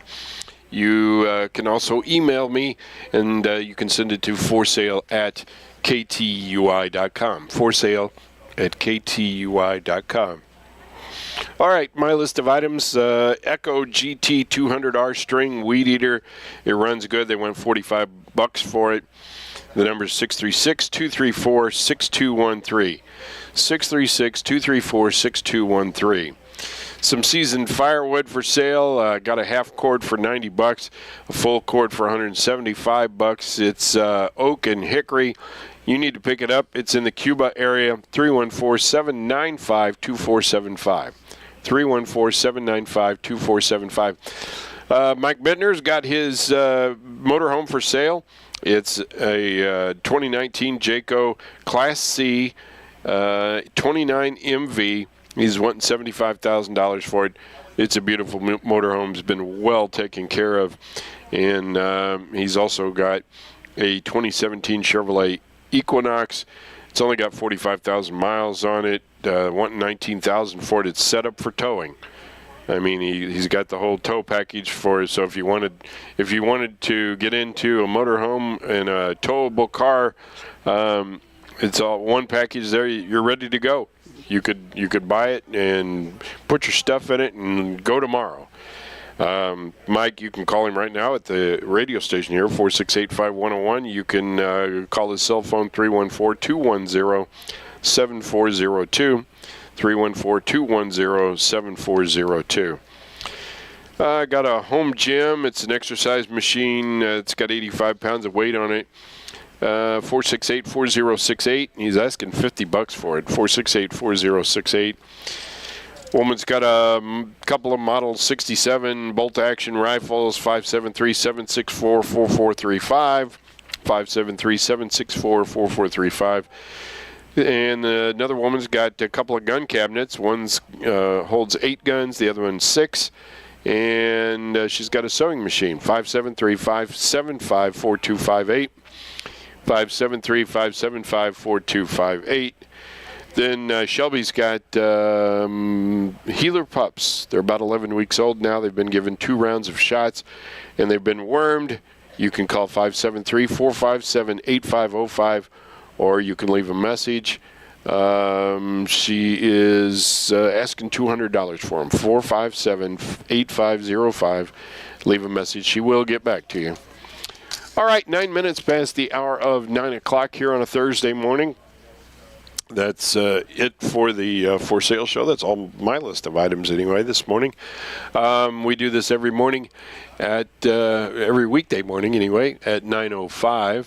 And I'm going to be talking with some folks from Scenic Regional Library. We're going to do that after you hear this from the folks at Jerry's TV Sales and Service in Sullivan. Get a washer that helps you handle your laundry all in one place. Pre-wash items right inside the washer using the built-in water faucet to help remove loose soils. Save a step by soaking and washing in one cycle. When the 30-minute pre-soak option is finished, the wash cycle starts automatically. For mattresses, furniture, flooring, and appliances, see the folks at Jerry's TV and Home Furnishings at 375 West Springfield in Sullivan, or call 468-4300. Look at me. What? No one needs to look at me. But people want to know. They want to know what. They want to know what Steve Campbell looks like. That's right. They want to see what Steve Campbell looks like. All right. Well, so we have Megan Maurer, who is the Queen Megan. Queen Megan. I'm here. According to my daughter and everyone else. And Steve Campbell. Steve is. And just does that make basic you Steve. the king, or It just makes me this guy who works at the library. Oh, okay. Well, I'm just this guy that works at the library. That's my new title, the guy that works at the library. You are the director. I am the director. That's what they say, yes. You are the assistant director. I am, okay. yes. All right. Yes. So executive assistant director, we'll call her. Executive. Why not? Throw that around. Yeah. Does that come with a pay raise? Just a lot of glory. Extra work? Yeah. Glory. Yeah. That's the glory. The glory of the title executive. Yeah. It's like she was running the show for like 2.5 weeks. I was on vacation. So where my wife works, they gave her a promotion, but they told her to come up with a title. Oh. I suggested a few things, but she said they wouldn't let her put those on business cards. So, she put grand exalted leader or something. Right, yeah. I don't know. How you doing, Sam? I'm doing all right. You? I got back from vacation. Not just back, but I was gone for a couple weeks at the end of May, early June. Yellowstone. Drove out, did all that. Badlands, Yellowstone. What else? Grand Teton. Did Megan change everything while you were gone? Yep, everything. I came back. My office wasn't even there. I took it over. No, everything was fine. Oh, good. All right. Well, what's going on with Scenic Regional Library? Well, we are in the full swing of summer reading program that kicked off at the beginning of June, and we had a really awesome summer reading program kickoff event at the Sullivan branch. So thank you to our friends group who helped volunteer at that event and helped pay for that event. We had a really fabulous turnout, so we're thrilled with that. And did you go by that? Did you go by during that? I did not. Bounce house and all the fun stuff, or kind of a bounce house. We had a gave out really food. really good turnout there. We gave away a lot of hot dogs, a lot of popcorn. Hot dogs, free hot dogs, I would have been chips, there. free drinks. Yeah. It was a big event. It was kind of like our grand opening events. We did our grand opening events. It was just kind of modeled after that. I see. We only did it at 4 locations, and Sullivan was one of them. Good. Because our friends group was willing to help and pay for it. I am part of the friends group. Thanks for helping and they paying take my for money. it. Yeah. Thank you for being a member so that we can do things like what we did on June the 1st. And our registrations at Sullivan were up 25% this year from last year. Just in the first 3 days. Just going by the first 3 days, yeah. Like our people signing up for the summer reading program up 24%. That's pretty impressive, I think. Yeah, it is. Absolutely. It is. So all of our programming is really ramped up in the summer. So every week they have Kids Club at the library. That's on Mondays at 4 o'clock. We have 2 really big things coming up in July. On Monday, July the 8th, we have a juggling show. And then I thought about you for this one, Sam. I was thinking about you. Wasn't thinking about me me for juggling because No. I can't do. No. I've tried. This can't. one is pirate tried combat also. training. Pirate. You should have been thinking about my wife. So I thought wife's a maybe pirate. you'd be interested in doing pirate combat training, and that is on July the 22nd. So July 8th and July 22nd, we have two big things happening. Those are Mondays at 4 o'clock, but every Monday at 4 o'clock there is Kids Club. Every Tuesday at 10 o'clock in the morning is story time. We also have some adult programs coming up. Steve just mentioned Yellowstone, so if you are into Yellowstone, the TV show, TV series with Kevin Costner, Genevieve is going to be hosting a Yellowstone-themed trivia in July. That'll be popular. So I think that will be very, very popular. So we have a lot of great things coming up throughout the rest of June. And It's not too late to sign up for summer reading program either. Right. It's Absolutely not. Yeah, Never too late. We are doing summer reading program, the reading and tracking reading all the way through mid-August. So we've only just begun the tracking part. So you can sign up for that, track your reading. You get a midpoint prize. You get a completion prize. If you're a kid, a Get teen, placed in or the drawing adult. for Yeah. other prizes. Yes, and you get to pick your prizes if you are drawn. We have prizes for kids. We have. You could sign up adult. Oh, yeah. Summer reading program. It's reading for 8 hours. You're reading anyway, so you read 8 hours, track it through our app, and then get put in for prizes. Oh. Why not, right? Yeah, why not? It's You're that reading easy. anyway. It's that easy. You can do it online from. Yep, from Beanstack. Our app that we use for tracking summer reading is Beanstack, and we actually use that throughout the year. So we do 1,000 books before kindergarten on there. We do a winter reading program on there, and then summer reading program. So Beanstack, check that out, and you can track your reading up to as many hours as you want. But you can do streaks on there, and read for 8 hours, and that's completing the summer reading program. And while we're mentioning 1,000 books before kindergarten, every month you can see in our newsletter there's kids completing that. It's very important that parents sign their kids up for that because their performance in school is better when they've read, the more they've read before kindergarten. So it sounds daunting of a task to read 1,000 books before kindergarten, right. But really if you're just reading your kids a few books every night, a few picture books before bed, by the time in a few years you're at 1,000 books already then. And if you have a child who's really into the same book, so you're reading the same book every night, still counts. Yeah. Really? Yes. Yeah. It doesn't have to be 1,000 unique titles. It just has to be 1,000 books. And then when you complete it, you get your picture in their newsletter and our social media, and you get a book bag you can color and lots of fun stuff. Well, I don't know if he's enrolled, but my grandson, he'll be going into second grade. But my son told me that he goes, I bought him a book, and it was a kid's book, but it was a fairly thick book, and he said he disappeared in his room for an hour and a half or something, came back and said he was done. Robert said, I thought maybe it had, hold him over for a week or so. It's like a speed reader. I don't know, but, maybe because I could, in high school, I took power speed reading. I got up to 1,350 words a minute. Wow. Wow. Yeah, wow. It's like 3 pages a minute. It was, But now here's the thing. I really could do that. I could read it, and I could take the test and score in the 90s, 95 or so. Yes. 2 weeks later, you could show me the book, and I would not remember that. I was like, oh, this looks like a nice book. It's about book. comprehension. I call that slipping off your iceberg. So it was there on your iceberg, and then when you don't need it anymore, it just slips right off your iceberg because something else takes that spot. I've picked up books before, and I'm like I don't know, a couple chapters into it, I'm like, I think I've read this book before.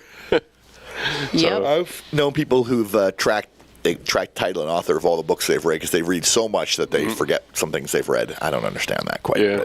Well, like I would go somewhere and they'd have a Clive Cussler book or something in hardback. Yeah. Which I normally bought the paperbacks, but a lot of times they'll have a clearance sale. The hardback book, the big one for like $5. I'm like, right. Looks like a good one. I get it home. I was like, I already read this. So, well, the good news it was good. I read it. The good news, if you use the library regularly, you can go into your account on our online catalog and you can turn it on where it will track your history of checkouts. So you can make sure you haven't read the same book twice. But for some reason, I mean, I can understand that. But for some reason, I like owning the Clive Cussler books. Sure. I don't know why.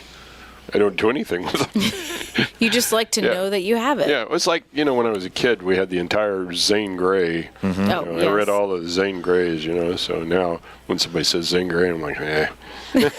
There's a that. name for that. People who collect books just to collect them. What is their name for that? Book collectors. I think it's a fancier word than that. It's a fancy word. I can't remember it. I won't remember. It has to have biblio in it, I assume. Yeah, that would make sense. Like stamp collect. There's a fancy name for stamp collectors. Yes. I don't know what. So you buy all your Clive Cussler books. Well, you have bought all your Clive Cussler books. Yeah. Oh, okay. Well, it's a nice set you probably have then. Now I'm thinking about donating them. You can donate them to the library. We're always taking book donations. I know. We just had our book sale. Yeah, Did you go to our book sale? I didn't. Oh. It always seems like I'm doing something else. You're a busy guy. Yeah. It was one of our second most successful book sale. Good. I think Sullivan actually broke their record for bringing in the most money from their book sale. Mm-hmm. Yeah. Sullivan got a new manager, right? We did, yes. She'll be on the air eventually, I assume. Yes, hopefully. Sydney Lewis, her name is? Sydney Lewis? Mm-hmm. Yep, she came from the Crawford County Library, actually. Okay. She was a manager down there in Steelville. All right. And now she is our manager here. She started, actually, she's in the newsletter this month. You can see her picture right there. Well, there you go. Yeah, she started in mid-May. All right. Mm-hmm. So she's already coming up on a month. Looking forward to meeting her. Yeah, I know she'll be in here. She's very nice. Yeah, when we don't want to make it or can't make it, then she'll come in. Right, exactly. She'll substitute in, or one of us will come in and she'll be with us, just like with Keisha. Yeah, well, Keisha, I think she's looking for my chair here. Is she? She's trying to take over. I told her I'd teach her whatever she wanted to know, and she's like, I want to know everything. She's on the air sometimes. I'll teach her. You teach her the board. Yeah. Does she manage the board? I'll teach her whatever she wants to know. I don't care. Yeah. What else we got going on? Yeah. Let's see. Well, let me look. Let's see. We have coming up in July. That's something that is important for all registered voters. Are some primary elections, and we are going to be hosting a couple of candidate forums. Okay. So we are hosting candidate forums for the races, the primary races that have challengers. So we have a candidate forum on July the 8th, and we have one on July the 23rd, and we are right now asking the public to submit questions. So at the forum, the candidates will be there, and they will have a 1 to 2 minute introduction, and then we will have questions that the moderators are asking, and each candidate will be able to respond to the question, and then to wrap things up, they'll have a 2 minute closing at the end of the forum. We won't be taking questions live from the audience at the forum, so that's why we're asking people to submit questions in advance. So we are actively collecting questions right now. So you can fill out a Google form for that. For more information about that, you can find that on our Facebook page, Scenic Regional Library. You can also find it on our website. We are partnering with the Missourian, and so you can find information on the Missourian too on how to submit questions. So please submit questions. Those are really important so that you have an opportunity to hear the candidates speak on the issues that are important to you. So the July 8th event will be at the Union branch, but we will be live streaming it on Facebook. Okay. And also the Missourian and the library will have it archived afterwards so they can watch it from when the forum happens all the way till the election if they can't make it up to Union for that event. It'll be in the evening. It's at 6 p.m.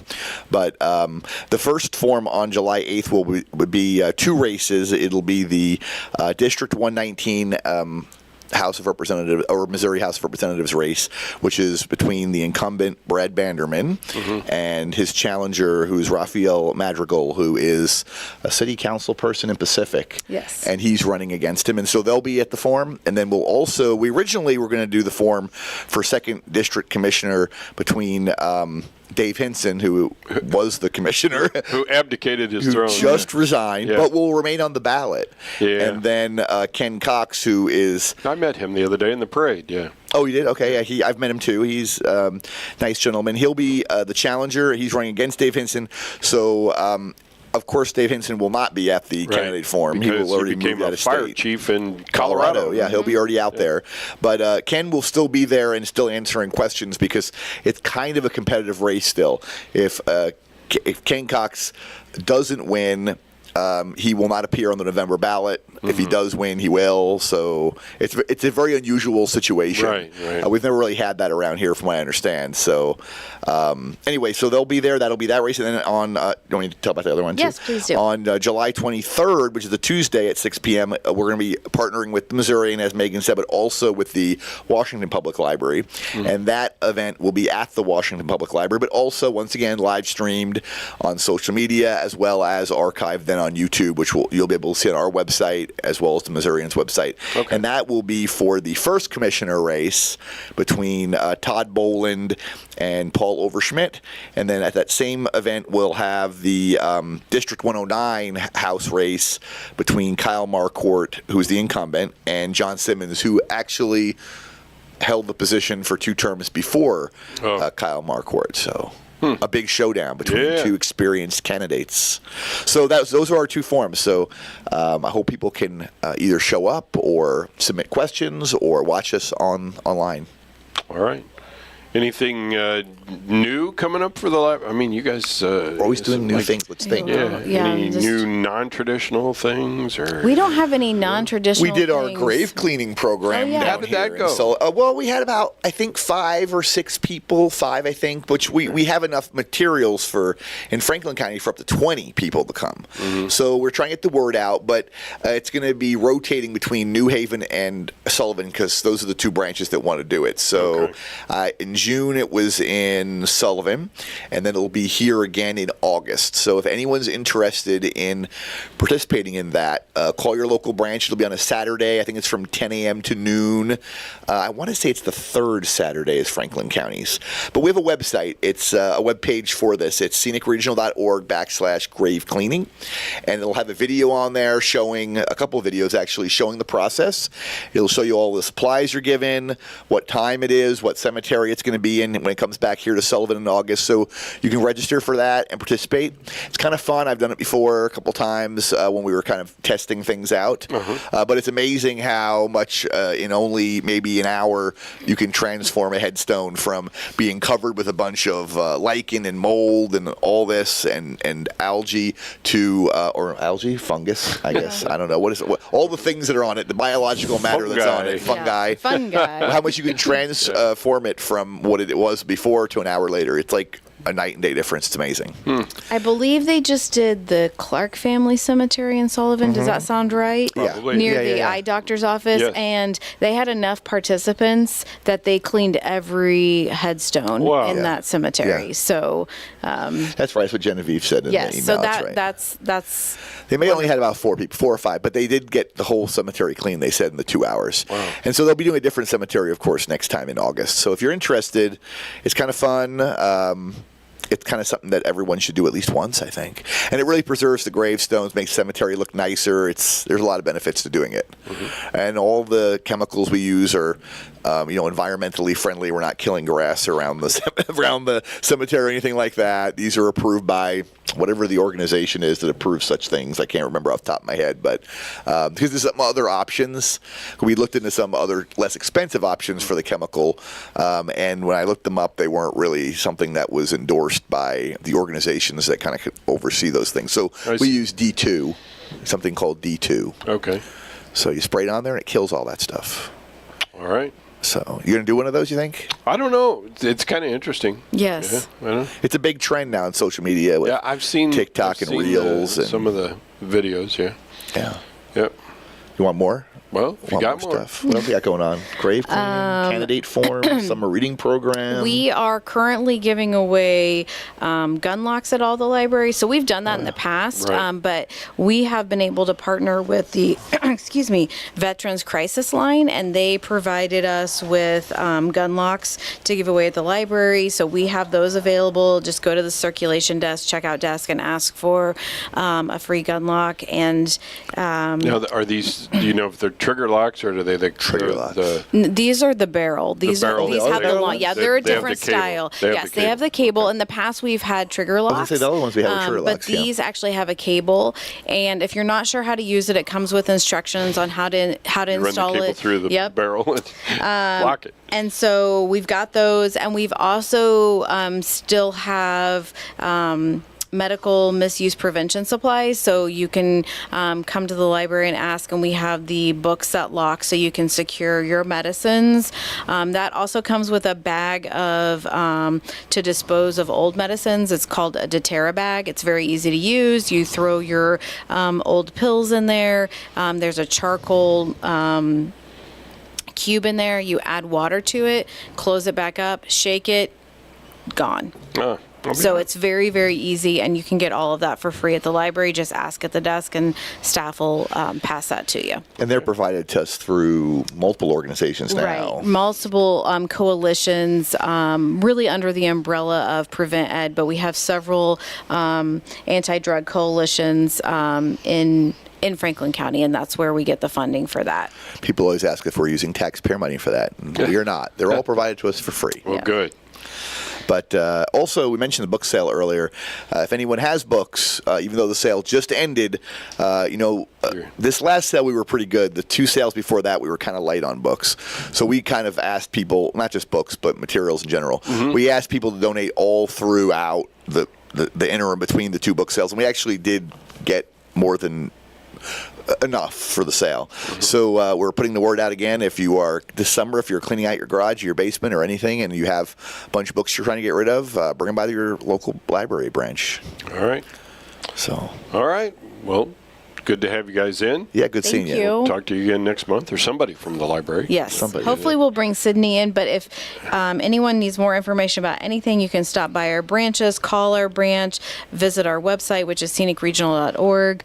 We have a TikTok, we have an Instagram, we have multiple Facebook pages. So yeah, like your branch's Facebook page, so you can watch the candidate form then. Yes. Okay. All right. So thank you for coming in, Steve Campbell and Megan Maurer, and we'll talk to somebody from the library again next month. Then. It might be us. Thank you. Yeah, might be us. All right, 9:30 here at the studios of KTUI, and I will be back with you tomorrow morning at 6 a.m. As always, I would ask that you would please say a prayer for the leadership of our country, the men and women who protect this great nation of ours, our healthcare workers and first responders.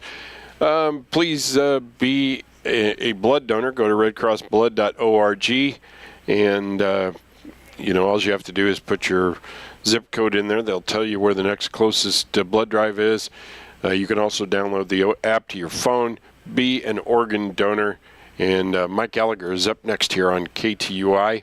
And then coming up at 10:05, we've got live from the White Mule Winery.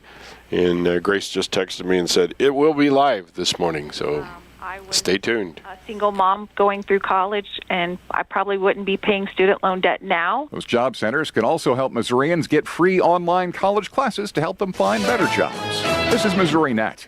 The Missouri Department of Agriculture wants you to know that black vultures can be harmful to livestock operations. Make sure you know the difference between the black vulture and the turkey vulture. The black vulture has a black head, while the turkey vulture has a red head. Also, the turkey vulture is larger in both size and wingspan. Mitigation resources for your farm can be found on MDA's website at agriculture.mo.gov. That's agriculture.mo.gov. Every year, 4.5 million young adults between the ages of 18 and 24 visit the ER. It's every parent's nightmare.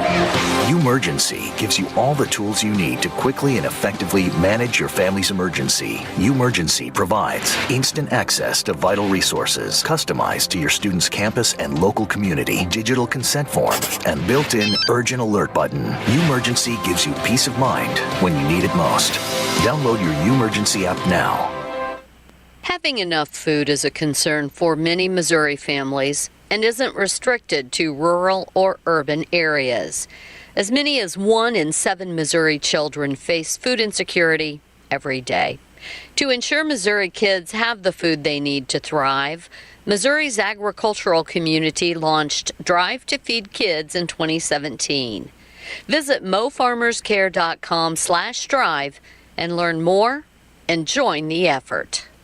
From the KTUI WeatherBug Weather Center for today, sunny with a high near 92. Tonight, mostly clear with low around 68. Tomorrow, mostly sunny with a high near 93. Tomorrow night, mostly clear with low around 70. On Saturday, mostly sunny with a high near 94. Saturday night, a 30% chance of showers and thunderstorms after 1. Partly cloudy with low around 72. And on Sunday, a 30% chance of showers and thunderstorms mainly after 1. Mostly sunny with a high near 93.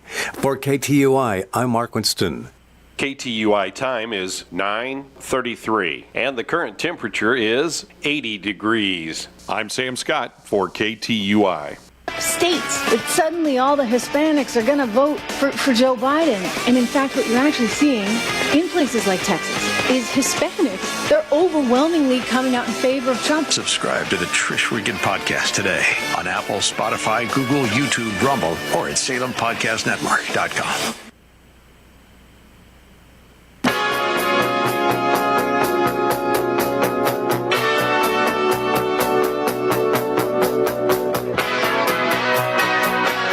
Mike Gallagher Show. Yeah, Laura, I have to say, we don't have to imagine what America would look like under Donald Trump. We know for 4 years we had stable prices, we had a growing economy with high-paying jobs for the working class, we had a secure border, we had peace and stability around the world. That's what America looked like under Donald Trump's presidency, and it's what it will look like again. In the ReliefFactor.com studios, here's Mike. What about Sarah Huckabee Sanders as Trump's vice presidential running mate? I saw her this morning on TV. Man, she's great. She looks great. She sounds great. She's sharp as ever. And I know she had a health scare, and she's doing apparently very, very well. But maybe she would be a terrific vice president. Listen, what a year we're going to have. We're going to have a lot of fun this year. Not as much fun as the climate change activists should be experiencing when they pull their crap, when they damage artwork, or in this case, the video that I saw earlier that sickened me, showing climate change activists defacing Stonehenge with orange spray paint, and they were trying to get him to stop. And I mean, I've seen these imbeciles do this to priceless works of art, different statues. Of course, it all started with the George Floyd riots. Remember when they started defacing all the statues all over the country? Text from Pennsylvania on the MyPillow text line: Stonehenge justice. Make them scrub off every particle of paint with a toothbrush during the day and incarcerate them at night till the job is done. Here's a text from Long Island. Mike, those environmental nuts are not going to stop until someone gives them the smack in the face that their fathers never gave them. Washington State. Mike, the people who deface artifacts and national monuments and stuff like that to try to further the left's agenda